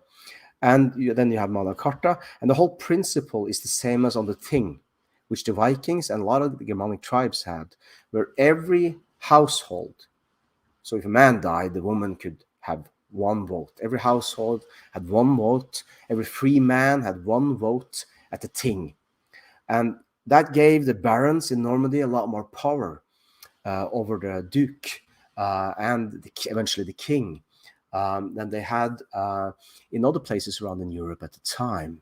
And that's a lot of the similarities. And if you're asking about the courts of law or just the law, let me know, Mike, because the courts were also quite similar.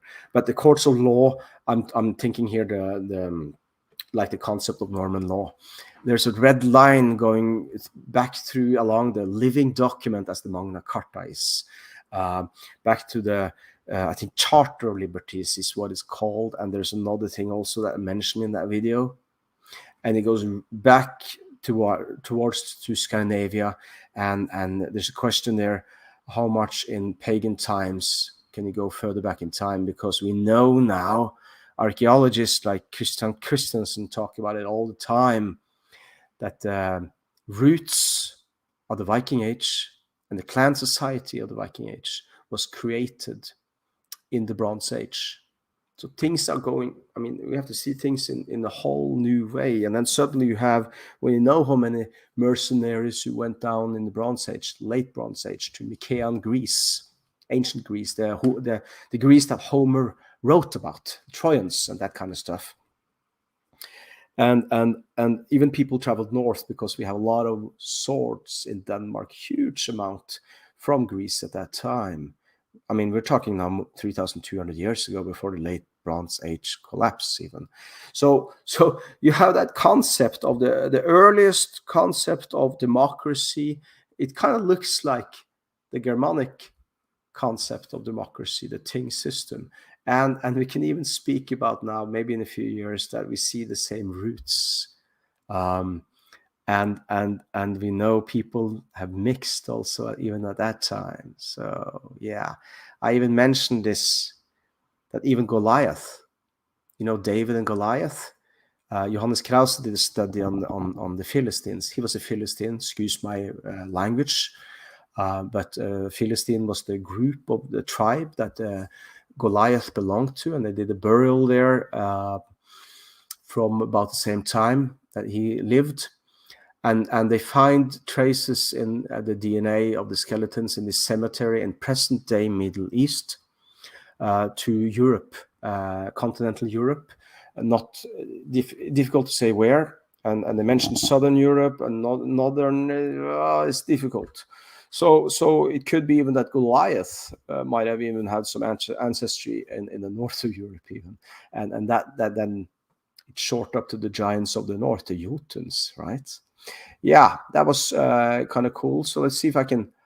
There are a lot of questions here now. If you wanna, you can put up a super sticker so it's easier for me to read your questions. That means that's just me asking for donations or support in any case. Also, you can do it on. There's a link under this video on not only Patreon but PayPal if that's more convenient, and I appreciate it greatly. I was on Survive the Jive a few weeks back, and I saw, man, he was very professional, and he had so nice and good supporters doing that all the time in his talks. I thought, hey, maybe I should do that too. And let's see, I'll take that off here, and let's see here now. Kimbrians, Danish or Celtics. Kimbrians and Teutoni. The Cimbri, they came from Jylland in present-day Denmark, Chakal, just so we know that. Yeah. And Rollo did change his name after being baptized. You know, I'm not sure when, or I'm actually in doubt if he was baptized even. He lived until 924 or maybe until 930. We know his son had a coin. We have a coin from his son which said Duke, actually, but it was his grandson who was called the first Duke of Normandy. We know that Rollo had a wife who was a Christian from the British Isles. And his son then was maybe half English even, or half Celtic or something like that. But Rollo is a Frankification that occurred in the 10th and 11th centuries. And we see that a lot of places where these Germanic tribes settled, that they changed their names after 50 to 100 years or so, like the Rus Vikings, and like Ingvar became Igor, for example. So there's a lot of change like that all over. Yeah. And let's see here, Remy, and thanks again, Remy. I appreciate it. Is there evidence that the Norse Gaels, which is this mix of the Norse Vikings, the Eastmen as they were called, and Gaels, the Celtic ones, or Celts, settled Normandy during the Viking Age? Not evidence, I'd say. There were 5 places in Ireland where the Vikings settled, and Waterford was the only one which was kept a Viking place. The other ones were abandoned, except for Dublin. They had also, we know that when the Normans came to Dublin and established this whole new area, large area around Dublin, we know then the old Norse settlers there moved their area to the north of this river in Dublin, and so it was kind of homogeneous. Can we say that? You said it in Norwegian. It seems like that was Norse Gaels, I presume. So the thing with Norse Gaels is that the Vikings had a clan society which was very similar to the Celtic clan society. So it's very easy for them when they traveled down the road, the highway down here, and everywhere they stopped, they met with kin, and they traded news and stories and wives and daughters, and it was they were so intermixed. And to be frank, Remy, I think they just settled up there because I mean, we see on the DNA. Maybe I can even show you this. If I have this science slide here, you see, and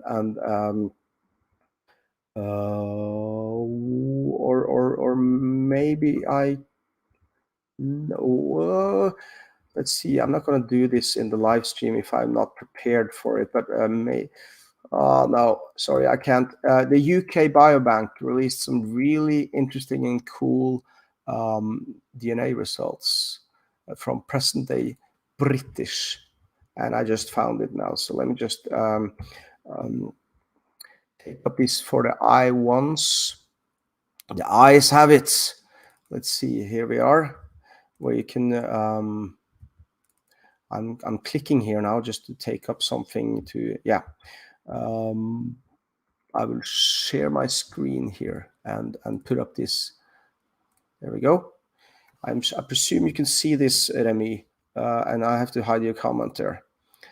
So this is, and maybe I can even zoom in a little bit. Here you can see the haplogroup I1, which is a pretty good indicator of where the Vikings settled. But it's also, as you can see down in Devon, which is down towards Cornwall in southwest England, there is a strong percentage there, and that's of course Anglo-Saxon.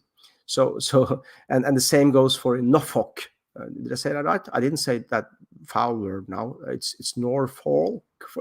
Sorry about that. Excuse my English, but that's north of Cambridge, which is not in the north. You have a large percentage there also. It's kind of peculiar why there is something there of so many I1s. But you see up north towards Cumbria, we had a guest here who's from Cumbria, and around Liverpool and the whole area there, and down towards the Welsh border. Chester is that Roman city that is still fortified to this day. The Roman walls. It's a great place to visit if you're ever in Liverpool or Manchester. Cool thing about this is, I mean, Vikings were not all I1, of course. I'm I1 in my straight paternal haplogroup, the line going back. But you see a presence in some of these places up to 20%. And even this study on Etruscans in Italy, Etruscan people going really far back, even there they found in the middle of Italy, Alessio, can you hear this? Even in the middle of Italy, they had up to 20% of I1, which is of course both Lombard and Norman and maybe even Goth in Ireland. But 20%, you know, you find this in so many places, and that's just the I1s. Yeah. So to answer your question, there's a lot, and my personal opinion from. I know after there was a sort of like civil war in the 940s because the Richard I was so young when he sort of like was put in charge. But once that was over in the 950s and 60s, a lot of people came down from especially Ireland. And I think many of those who came down, some of them must have been Norse Gaels, of course, if they didn't have a place or they met some kind of resistance, and there was a lot of available lands in Normandy. They just joined in on all those people who went down there. But we know a lot of people went up to northwest England, for example, and that's why I showed this photo from the UK Biobank. So it's difficult to say, but a lot of the Vikings who settled around the Irish Sea, a lot of them went down, and a lot of them settled in the western side of Normandy, in Cotentin, as it's called, and the Danes came from the other side. They were all called Danes, just so you know. Both Norwegian Vikings and Norse Gaels and Danish in Normandy were called Danes. Michael, great to see you again, Michael. I appreciate your support. It's lovely to have you here. And I have to drink some more now. Excuse me. So, and yes, I read something about that, Saniko, that PayPal can be a little bit conclusive without any. Yeah, who was that British guy? He was cancelled a lot for no reason apparent, or he did a mistake and he fixed it, but it wasn't enough. I don't know. Let's see. We have some more questions here. Shetland Orkney, is that also Norse Gaelic? Oh yes, absolutely. And we know so much about that history from the Orkney saga, and also going into the even much later than the Viking Age. It's a really cool part of the history of Scotland, present-day Scotland, and a lot of I think it was in the 1280 was the last time no, it was later than that even. The last time we tried to take some land in Scotland back, but that didn't go so well. Yeah. So Alessio, if you should pick a place besides Iceland, where is the place with more Viking DNA? You know, that's really easy to answer. That's of course in Norway. It has to be Norwegians who have the most Viking DNA. But of course, I have a former collaborator and friend in Copenhagen who said that there was not much going on in Denmark and Norway and Sweden. He said there was only Vikings in Denmark. That's why we had this famous fallouts with council business and accusations of racism. which evidently followed me to Norway last year. With 9 times I experienced people trying to cancel me. So maybe I shouldn't say that, Alessio.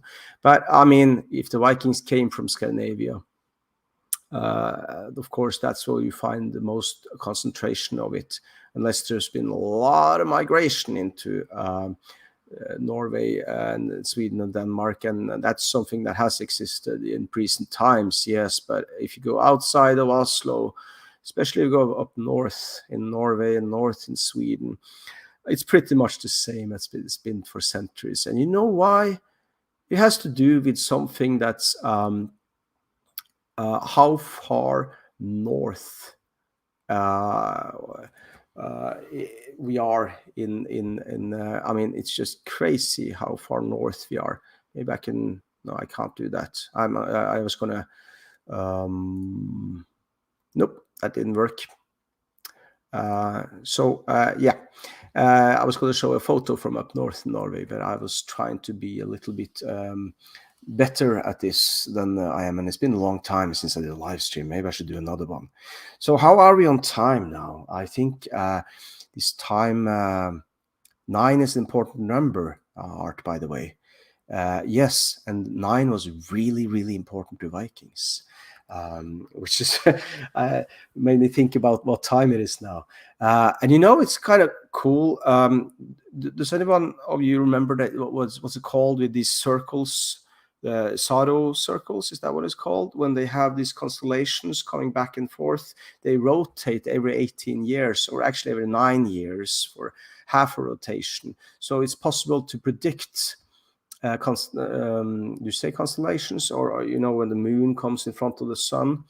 And this knowledge they even had in the times of Stonehenge, and in Greece, ancient Greece, they even made a machine to predict this stuff. And it's rotating every 9 years. It's the Saros circles, I think it's called. It's really, really, really peculiar and cool. Hey, Margot, thanks for sharing your knowledge with us, and thank you for your support. I'm so happy and grateful for this. It's a new week coming up, and well, I have fall break actually with my kids. I'm going to where my mother is from up north. But after that, I have a lot of work to do, and I'm not getting paid from these universities anymore. I can't, so I gotta do more of this stuff that I'm doing here. So I hope you appreciate it. Wasn't Sweden actually a part of Norway during the Viking Age? You know, Sheridan, large parts of Sweden were both part of Denmark and Norway up until late Middle Ages even. Still today in Trondheim, there are some students who go to the border with Sweden and they take off the Swedish sign for this is Sweden, and they change it to East Trøndelag, because West Trøndelag is Trondheim, right? And because it used to be really far into Sweden, this huge area where they actually for a long time were neither Norwegian or Swedish. They had their own laws even in Härjedalen and Jämtland, because it's so isolated. And which is what I was going to say about having had the same kind of communities for such a long time. The further north we come, and it's so cold. You know, it's crazy, Sheridan, and that's sort of what I'm getting into here now. We're so separated from the people further south, and the reason for this is we need to know just how far north. I'm going to show you now, Sheridan, Scandinavia is, because so many people don't think about it. I've talked about it a lot on this channel, but if you check out this, let me double check here. Yeah, here we go. If just how far north we are here. This is one map I used from the top of the North Pole. We're not used to seeing a world map like this, right? But you know, you had people living up here and thriving.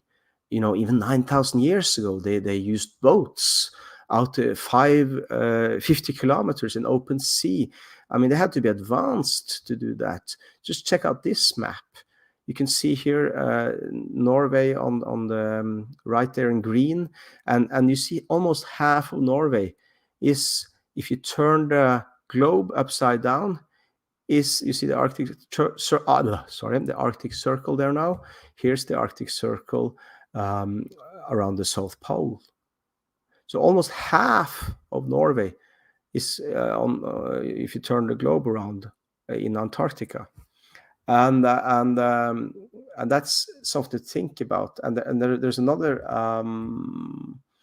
Let's see if I can move past this, and I can show this also while we are at it. And I'll have to maybe zoom this a little if it works. Yeah, here we go. If you see here, Sheldon, the reason why northern parts of Scandinavia has been so separated from the rest of Scandinavia, which we see also in the Viking Age, is most of northern Europe is so flat compared to the mountains of Norway and Sweden. And that's why the mountain people exist. And that's why when I wanted to leave the Viking Age, go further back in time, we see now in the DNA that a lot of these people who survived, who were not supposed to survive. Even in Denmark, you have a total population turnover of all hunter men when these warriors, the Yamnaya, the Indo-Europeans, came into Europe and changed everything. In present-day Spain and Portugal, 100% of all the hunter men died out in a very short and violent time. Could have been plague. On the British Isles, the number is 90% of all the men. Those who built Stonehenge disappeared.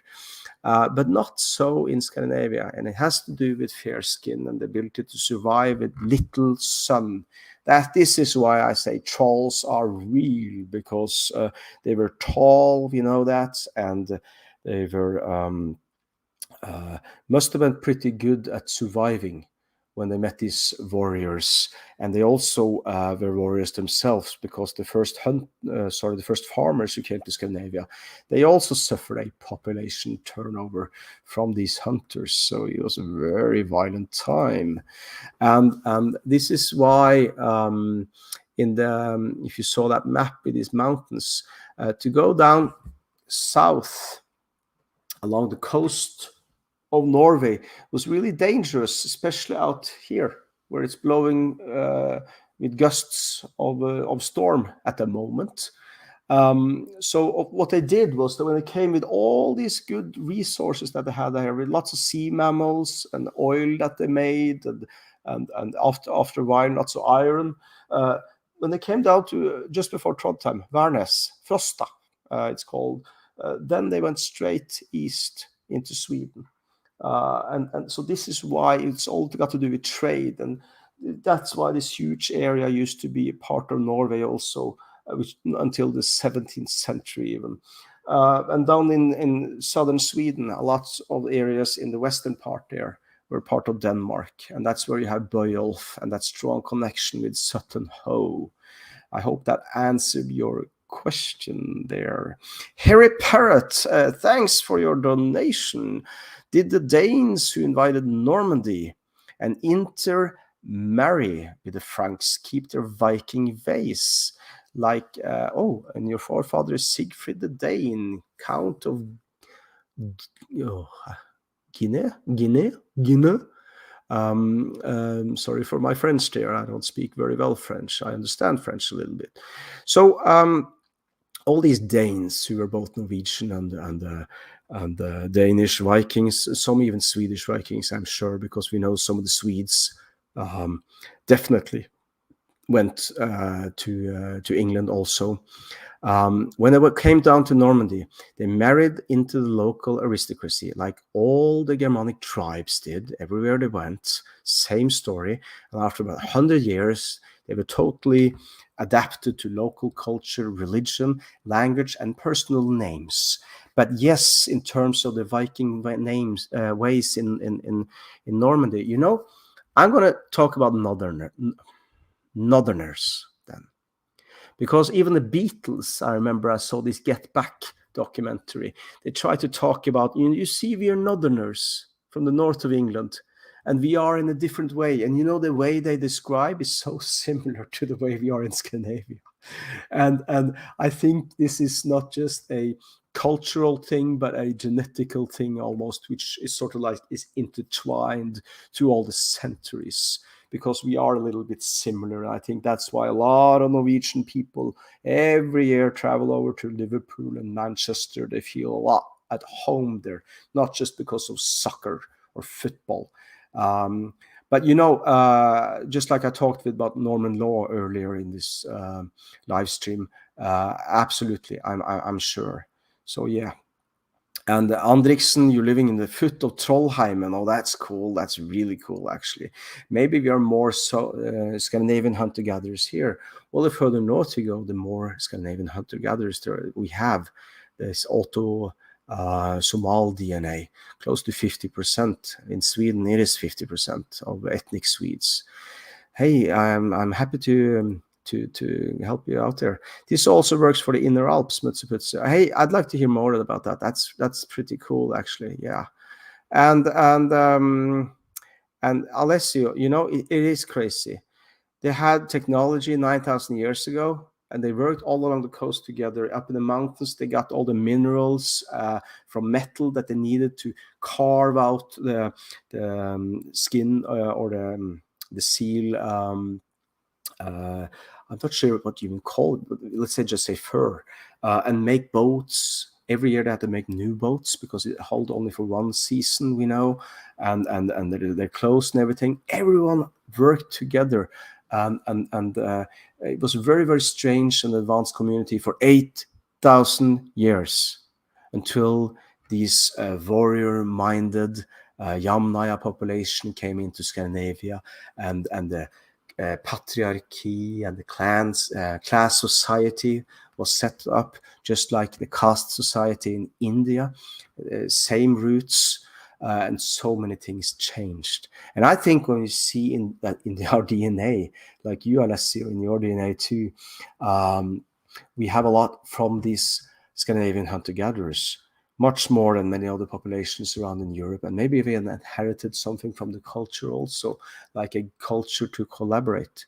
Because if you see how the Lombards in Italy have fared, you see a lot of the strong economies in Southern Europe. This Max Weber, he talked a little bit about this, but more so in the Max Weber, a sociologist, much more in Northern Europe. But also in Catalonia, which is a Gothic place, and Madrid area, and the nobility and aristocracy, which has survived to this day. And remember, in the middle of Italy, I won up to 20%. Imagine in Lombardy, up in the northwest of Italy. And when you have a thriving community like that, the Lombard League of the 13th and 14th centuries, and the city-states, the communes, and the rise, and the way they collaborated. I mean, I'm not sure. I talked about this 3 videos ago, how much we really have inherited, and if you are more prone to collaboration in combination with competition. Sorry for not being in focus here now. Yeah. Like you are saying here now, maybe the Yamnaya did not like their cod fish and got ill with vitamin D deficiency. That's the whole point. Yeah. They had to adapt. And once the farmers came, they came with the other gene of the 2 genes for fair skin. I talk about this with Johannes Krause on this channel also. You find this video also here. And that was a huge advantage with having both genes. The Eastern hunter-gatherers, the first ones who came from the north, had the one gene, the most important, I believe. And some Yamnaya had that also, because we know that Yamnaya were tall also, but they had some of the same origins as the Eastern hunter-gatherers, which we believe are both Caucasian hunter-gatherers from the Caucasus, Caucasian, I guess it's called, and the even older ancient North Eurasians had this one gene for fair skin, which was advantageous to survive that far north. Yeah. Wasn't north of Norway the first Vikings, Lofoten and Vesterålen? That's difficult to say.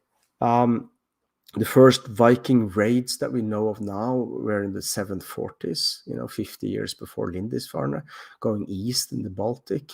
We have the Salme burial, for example, maybe not 740s, maybe even earlier or a bit later.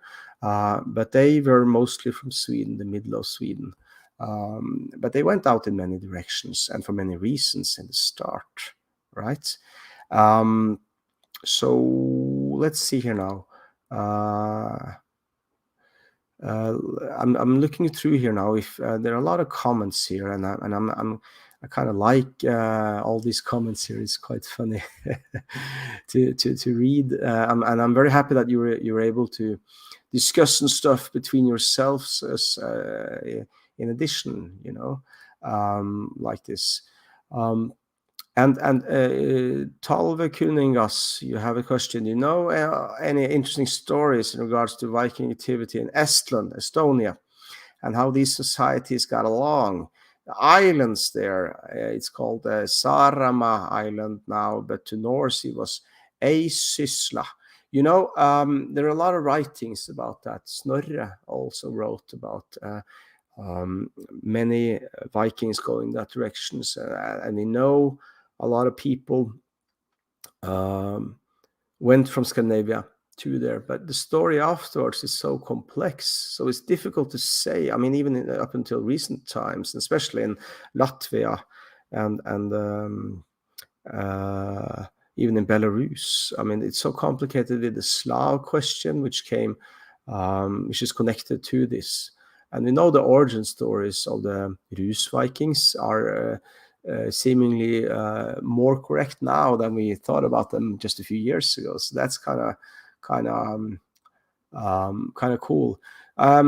Maybe I should, like, you know, I'd love to make a video that I have some friends in Tallinn, and I'd love to do something more about that, and because we have some new DNA evidence that I can talk much more about also. So that's great. And modern Viking Norway, you're right. Harald, he went around. That was a comment to Ulf Hednar there, I see. Yeah. So thanks, Nick. I really appreciate it. And now let's see. If there was, I thought I maybe should talk a little bit what I promised that we'd bring some guests in for the last 20 minutes or so. I see I've talked much longer than I planned to here. Is that okay by you? Are you following here now? I mean, yeah, it seems like it, so I'm happy for it. And Sarah, are you have you entered the? Let me see. I'm gonna. I see I have you here, and if you're following, maybe I should. I would like to see your. Maybe you're not in the waiting room anymore. But if any of you who have indicated that you'd like to come along now and say hi, that would be so nice, so I can share my screen with you and we can have a short chat. I was thinking maybe do 2-3 minutes or less, and we can talk a little bit. And then if you would like that, I will do something which they told me not to do. But maybe I'll just post this comment here. And then you can enter my waiting room, and we can see if any one of you would like to join me here by pressing that link that comes up now, and we can have a chat and talk about anything you'd like. Sarah, I see you've been waiting for a long time, but I can't see you on the webcam there, so I'm not sure if you, I mean, if you could wave or something, but right now I see you seem to be disconnected. So if anyone wants to join in, I'll wait a few minutes, and we can. I'm going to show you something from that I've prepared here also. While we do that, and that would be amazing, Talve Kunigas. And yes, I will try to do that, absolutely. And I see. You could sit, Harry Parrot, and listen to this all day. Yeah, crash course. Maybe I should do some videos with that, you know. And Göran, you talk about Vikings here, if there were a lot from Rogaland and Sogn and Fjordane. Yeah, a lot of Vikings were from there, but we don't have any DNA evidence there because we don't have any DNA from that whole area along the coast between Trondheim and Oslo, actually. Yeah. So I'm gonna do, if you'd like to say hi live, here. So there we go. And yeah, because I did this a year ago or 2 years ago. It's so nice to have a chat here and talk to some of you who have been followers here for a long time. And I like to meet people and talk to people. I even promised that I'll try in August to do some. Oh yeah, I can actually talk about that now. To do some send out some invitations to come to Norway and talk about be at these Viking places that I show in my videos. And what happened was that I planned to do this with Björn in his channel. I've been on his channel, he's been on mine, and we had some serious plans to do that together. And it fell through, unfortunately. This is Björn Andreas Bull-hansen, the author, also the YouTuber with a huge YouTube channel, 560,000 or more subscribers is what he has now. So it would have been cool, and maybe it'll happen even still, but we have to plan it some months in advance, and maybe yeah, we will get there. The latest Anglo-Saxon paper showed Norse DNA in English, Welsh, and Scottish in the supplementary info. Yes, that's true. That was a really cool paper. I really enjoyed that. So while we wait for other people, if some more people would like to come into the waiting room to say hi through their webcam to me, you can press the link below in the comments and fill out your name there. And I'm gonna show you something that I have prepared. First off, I was in was wanting to show you this. When it these I'm doing a lot of things here now, and I hope you can bear with me, because as you can see here, yes, the invasions of the Roman Empire, and these are the Germanic tribes, of course, who came out of Scandinavia, we know now. And the cool thing about these is that iron was so important. And if you see here, this is one small area in the mountains of Norway where all these red dots, there are 4,000 of them, are places where they either extracted or made iron, bog iron. And it's at altitude 500-600 meters and higher, out of bog, meaning some really, well, special type of, I guess, mud or excuse my English, let's just say bog iron. Really high quality, good iron. And this is what they could use 2,000 years ago in Scandinavia, because of this coming from the mountains of Sweden and Denmark. All these tribes, and it was warm then. A lot of people were born and grew up, and suddenly you had this surplus of men traveling out with all this iron. And that's really cool to think of, and explains a lot on where well, the reason for the Viking Age even, but there was a Viking Age before the Viking Age, and that's why we see things in even in the Bronze Age. I also wanted to show you something about the DNA here. Jody, I see you there.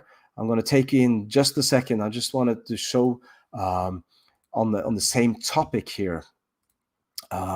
If we go really far back in time, here is 7,000 BC, so that's like 9,000 years ago.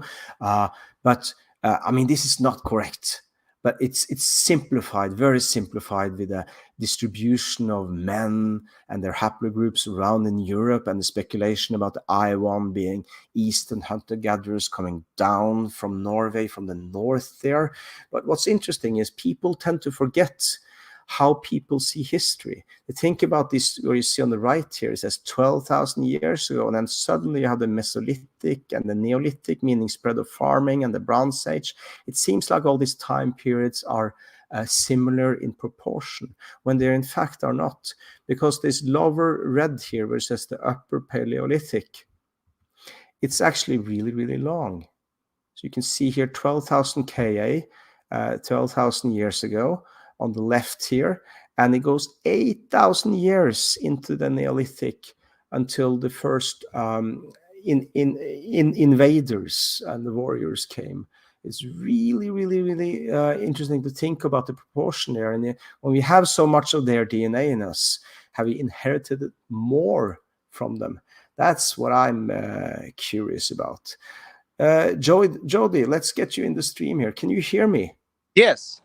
Oh, that's great. It's working. Wonderful. And if other people want to join in like Jody is doing here now, please feel free to press the link in the comments, and you can go in the waiting room, and I'll put you in there once you're ready. How are you doing today, and where are you now?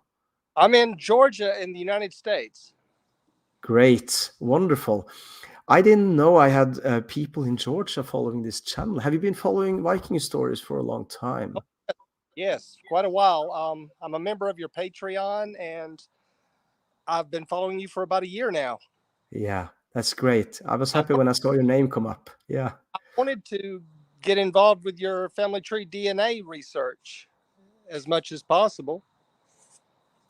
And have you done a Y DNA 700 or something like that, or I've done the big Y. Yeah, the big Y. Yeah, that's good. And would you mind telling me what your haplogroup is? It would be cool to see. It would be R1b, all the way to Z40619. And if you go on this ancestry search, do you get a lot of ancient DNA samples in your family tree? I don't see any from family tree. Okay. Oh, maybe you didn't do the family tree DNA. Yes, I did. Family tree DNA. Okay. Yeah, because they have this link that you can follow now. It just came up in August, I think, where you can press and you can see the ancient DNA samples and compare to your own DNA. I don't know if you've done that. I don't think I've done that yet. Oh, well, would you please let me know on Patreon or in a private chat? I'd love to see how which kind of hits you get then. Yeah. Well, I sent you a message through Patreon about a year ago. My mother does genealogy, and she has one of my ancestors on my paternal side goes back to the 1600s in Ketteldorf, Germany. So that puts me strongly in the Germanic category. Absolutely. Whereabouts in Germany is that? Is it in the north or? Near Nuremberg. Yeah, right. Oh, that's kind of cool. So 1600s, you say? Yes. That's close to 400 years. Yes. Huh. That's as far back as she can carry it by paper. Oh, that's cool. Do you have any other questions or things you'd like to talk about while you're here now? It's so nice to have you on. Yes, I was looking forward to your maternal DNA that you had talked about doing with family tree DNA. Yeah, that's right. And I had my maternal line done through family tree, and it came back as V C72 T exclamation mark. Which Really? looked Sami. Which looked? The Sami. Yeah, I know. They're both the U5 and the V are very strong. A lot of Sami have those two, and we believe that they are part of the Western hunter-gatherers going really far back. I remember 12 years ago, Spencer Wells, I talked about him earlier. He was so interested in finding out why do the Basque people have so much DNA in common with the Sami. And it's because of this mtDNA haplogroup V, among others. But it's just remnants from the really old ancient times, basically, right? Right. That's kind of cool. That means, you know, after it might have been you who did that, yeah. And after you, or I remember I talked with someone on Patreon on doing something on the mtDNA on straight maternal lines. Yeah. And I talked with Göran about that, and he was interested in doing that also. But he has been so busy with all these new updates coming out. So I was hoping we could do this in August and in September, and I'm happy we were able to do it now. Right. So I'm glad for that. Yeah. Well, I missed out on your Y DNA. That's when I first noticed and came over watching you and a lot more when you did the Y DNA, the big Y research you did with Göran. Yeah. And I missed out on that, and I kept hoping for more that I could submit my DNA to you to analyze or look at. You know, a lot of people have asked me about that. So let me make a promise to you, Jody, that I'll try to get Göran back on, and we can do something much more in depth than we did today. Okay. Yeah, that'd be great. How would I know when this happens? Just a notification through Patreon? Yeah.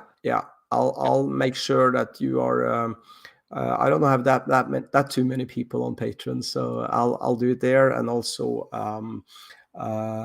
try to go up big as many people as possible will come online. Yeah. Well, I would like if my fiance would, if you do a maternal, we would like to look at hers as well. In that would be lovely. Yeah, that'd be great.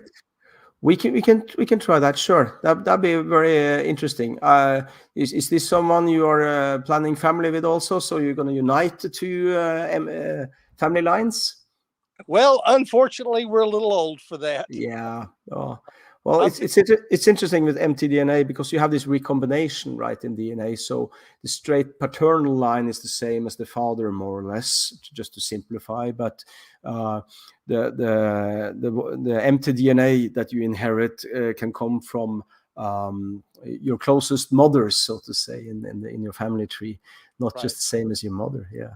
I see we have more people in the waiting room now, Jody. But it was so nice to meet you and say hi. It was nice talking to you finally. Thank you, sir. Yeah, thank you.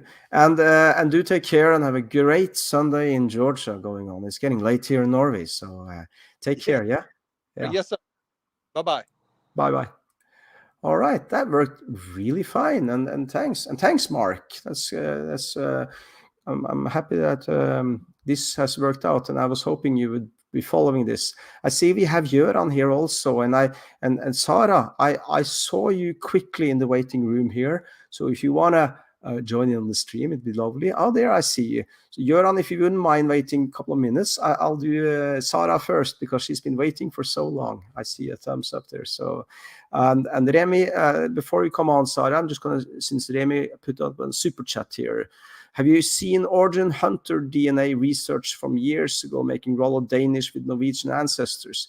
Rollo Danish with... No, I haven't. Can you please send me a link to that? That'd be great to see. That was news to me. Danish with Norwegian ancestors. Yeah, cool. I'll try to do something about that later on. And thanks, Jay Vid. I will stay true to myself and the work, and do take care in London. And Sarah, let's see if we can have you on here. Hi, so good to see you. Hello. Hi. Where are you right now?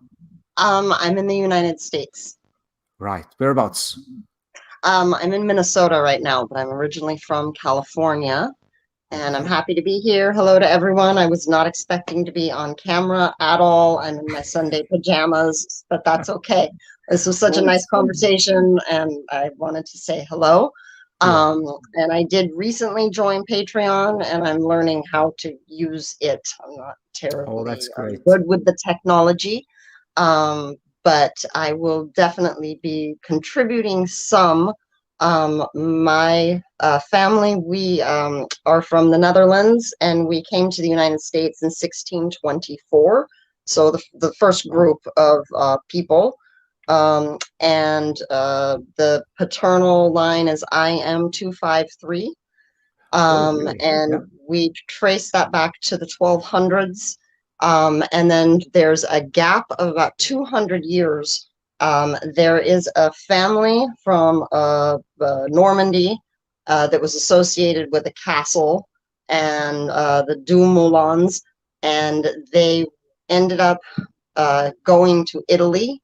I think 11 brothers and sisters with the Guiscard and the other ones. And so the region Molise, Molise in Italy, Molise, right? Near Campobasso, Bolgiano, right? Just north of Puglia. This is named after them. So it went from Dumoulin to Roger or Rodolfo di Molise, right? So the question then becomes, we have 200 years missing. Are we connected to that family or just some other family, right? So so we're looking at some of that, but it gets a bit convoluted. But the castle that they were attached to, allegedly, what Robert the Devil, right? Robert the First, I believe, would have put his like cousins or his bastard sons in the castles at the marks, at the the boundaries, right? Yeah, the the marches. And so this Dumoulin family, the reason they ended up in Italy was because they went against William and sided with the other bastard sons. That's the thing. That's the thing that we see in the 1040s. They had another civil war in Normandy because then, just as 100 years before, this Rollo heir, which was William the Bastard, who turned into William the Conqueror, he was so young. So a lot of people were battling for power in Normandy in the 1040s. And those who lost, who sided with the wrong ones, a lot of us went down and helped with the Guiscards, the Hottevilles of southern Italy. And I've been up in Apulia and Basilicata in the mountains there. It's not mountains, but mountainsides. And to visit these castles that still stands in Amelfi and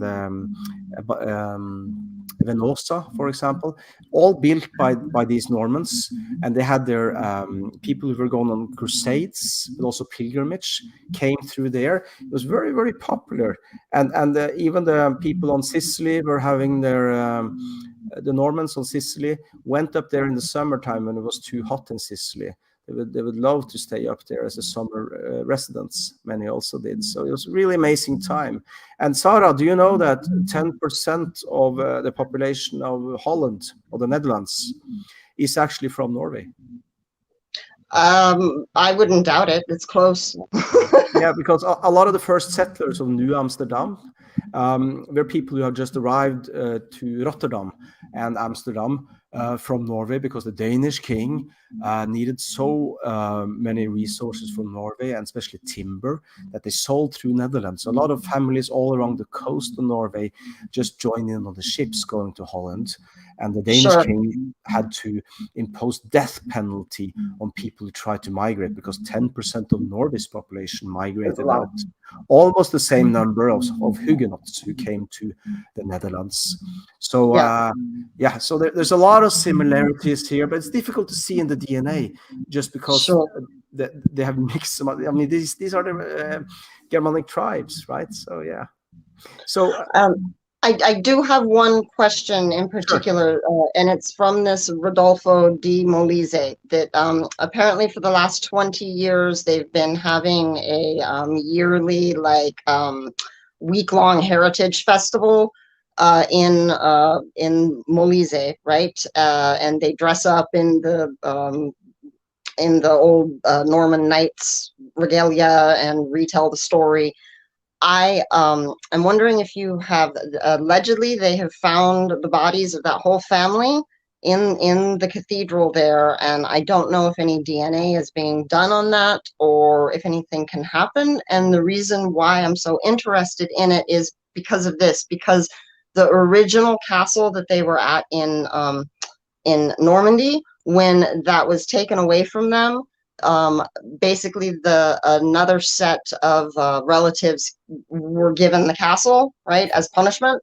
And those ones that they were given, those are the ones that they carried the name, and they went with William the Conqueror, so that they were more like his mother's cousins rather than his father's cousins. And I'm just wondering if the R1B that shows up in a lot of that has to, there's a lot that happened right in there with the name stayed, like the Molyneux that go that are in in England from after the 1066 conquering, Yeah. they're not related to the Vandermeulens, right? Like So- they're the R's, we're the Yeah. I's.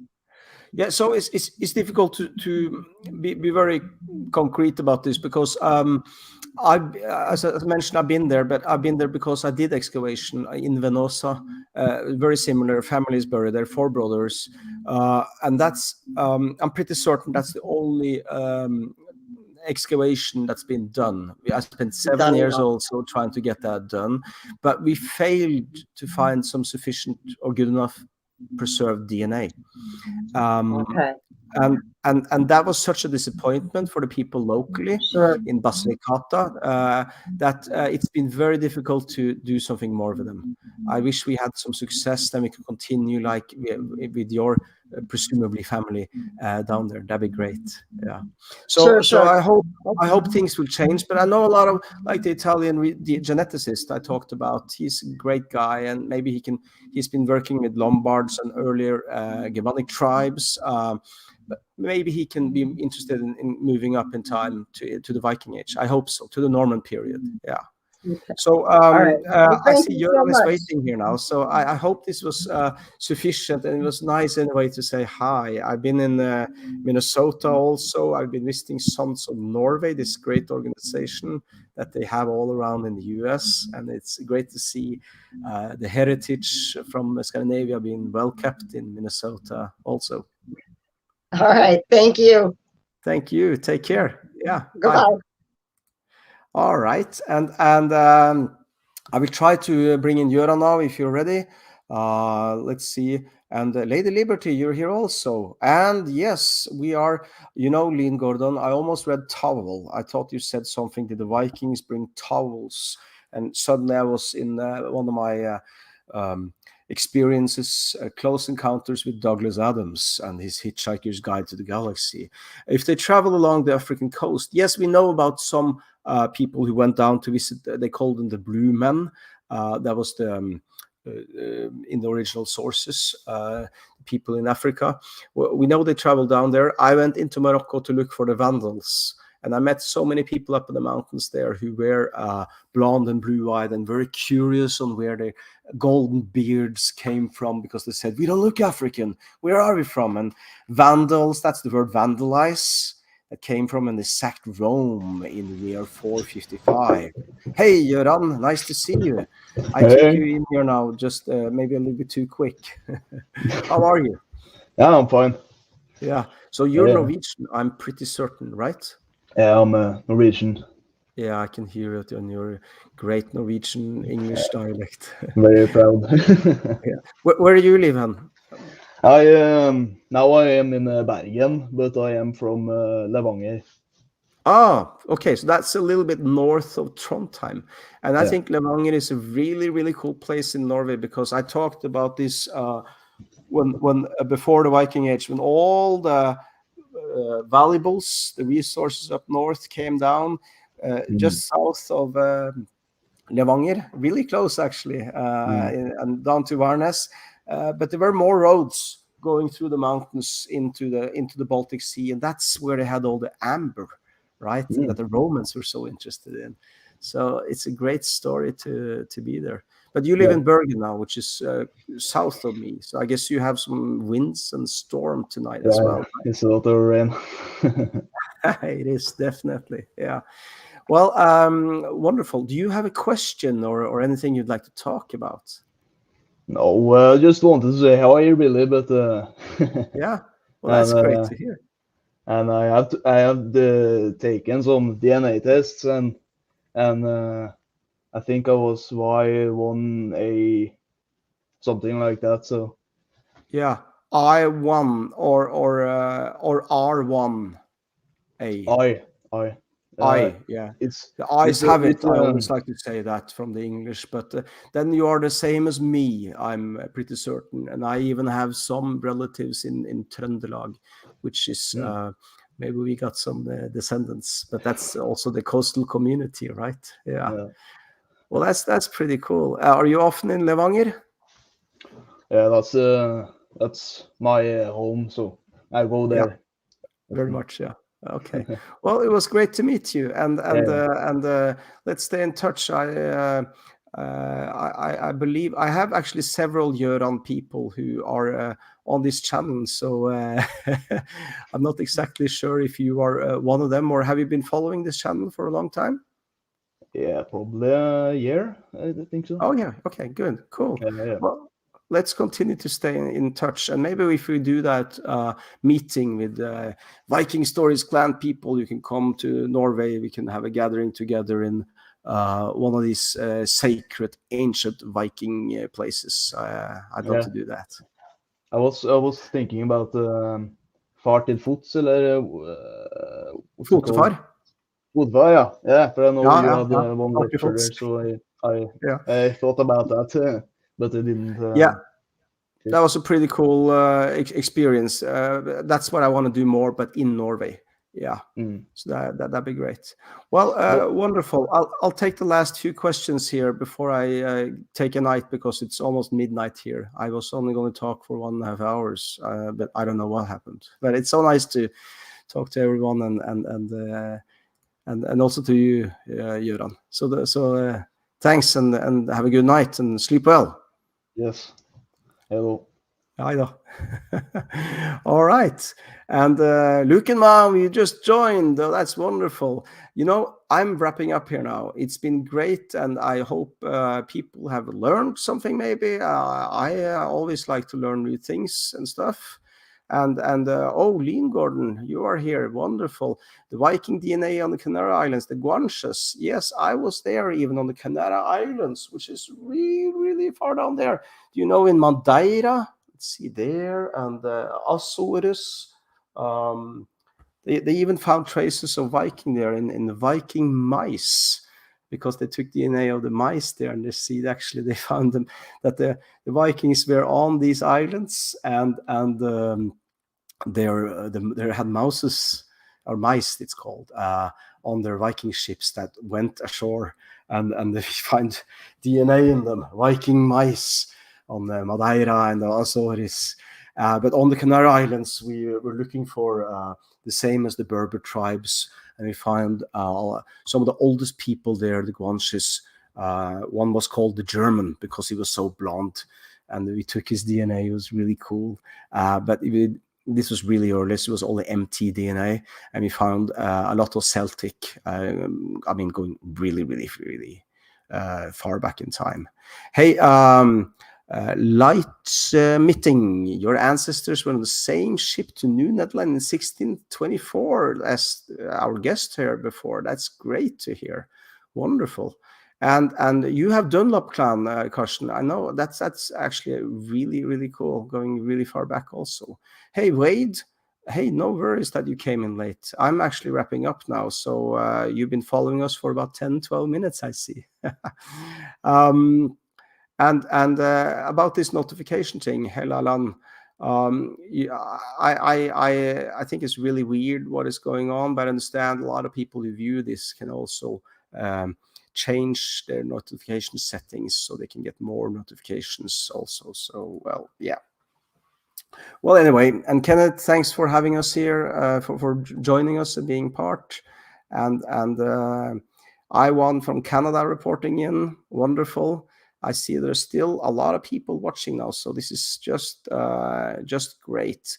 I'll join in here with Taniko in the end here. The Newfoundland Viking village is still preserved and is a great tourist spot on Eastern Canada. You know, I've sailed past there on a cruise ship while holding a lecture about Vikings, but we didn't stop at Lawns or Meadows. But I hope we can do that. I really want to go there. You know, I was there with Peter Stormare, not there, but we were in Maine, where Margot is, not where you are from. I'd like to finish off by showing you some photos from this great experience, because we recorded a TV show together, which is called Secrets of the Viking Stone on Discovery Channel, but in Scandinavia it's called what was it called again? The Runestone? It was something before there also. Well, Secrets of the Viking Stone. That's the main name for it, and I'll show with this Swedish actor. He's been living in Hollywood almost all his adult life, and just a few of my private photos from this was really a grand and great experience, where we searched, as you say, Taniko, for Vikings on let's see here, Vikings in there we go, in that maybe have left their DNA or maybe even migrated to Canada or present-day USA. And Peter, you know, he likes to joke, as many Swedes do with Norwegians, and we got a joke just as much back, of course. And we even saw the main penny, which is a Viking penny, which is genuine, which is a Viking penny that made it all the way to the Americas and was traded and probably used as around the neck as a necklace, which is really interesting. And we also, I'm not going to spoil this for those of you who haven't seen it, but we also went to search for a Viking ship. That was sort of like the height of the catharsis of season 2. Yeah, so that was a really cool experience, and it was a little bit more popular and scientific in a sense, like we say in Norway. But, you know, Peter, he's such a genuine and great guy. He has stamina and the virility of a 30-year-old, even though he's close to 70 years old. It's crazy, and it's wonderful. So I wanted to let you know that hopefully we can do a season 3 for that. And that would be really good. And Margot, if you're going to do that, I'd love to pop by in coastal Maine, as you say there. American Runestone, thanks. That's what it's called, Andriksen, in Scandinavia. Imagine I forgot about that. Yeah, so I see now we have reached the end of our journey together, and still almost as many as we started with are here together. So Pituk, I agree, Peter was great in that Lindemann music video. If you want to check it out, Peter Stormare, we were going to shoot in Maine in August 3 years ago, and he said, hey, we got to postpone the month because I'm going to Kazakhstan with this guy in Rammstein. And if you go to Lindemann and you check out the video, Steh auch, I think the video is called, if you search for that, Lindemann Steh auch, you'll see the video he made in Kazakhstan with real, authentic Kazakh nomad warriors. It's really, really cool. Yeah. So I see from the questions here that we need to do this another time, and let's see on how we can do another live stream. If you want to do that, please put it down in the comments on what you want to talk about. And I would like to say thank you for now, and take care and enjoy the rest of the Sunday. It's actually Monday past midnight now here in Norway, so went a little over the time here now, but thanks a lot for your support, and enjoy yourself. Stig, you are still up, I see. Have a good night.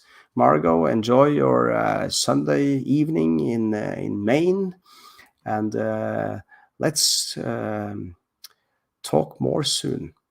Take care. Stay strong, all of you.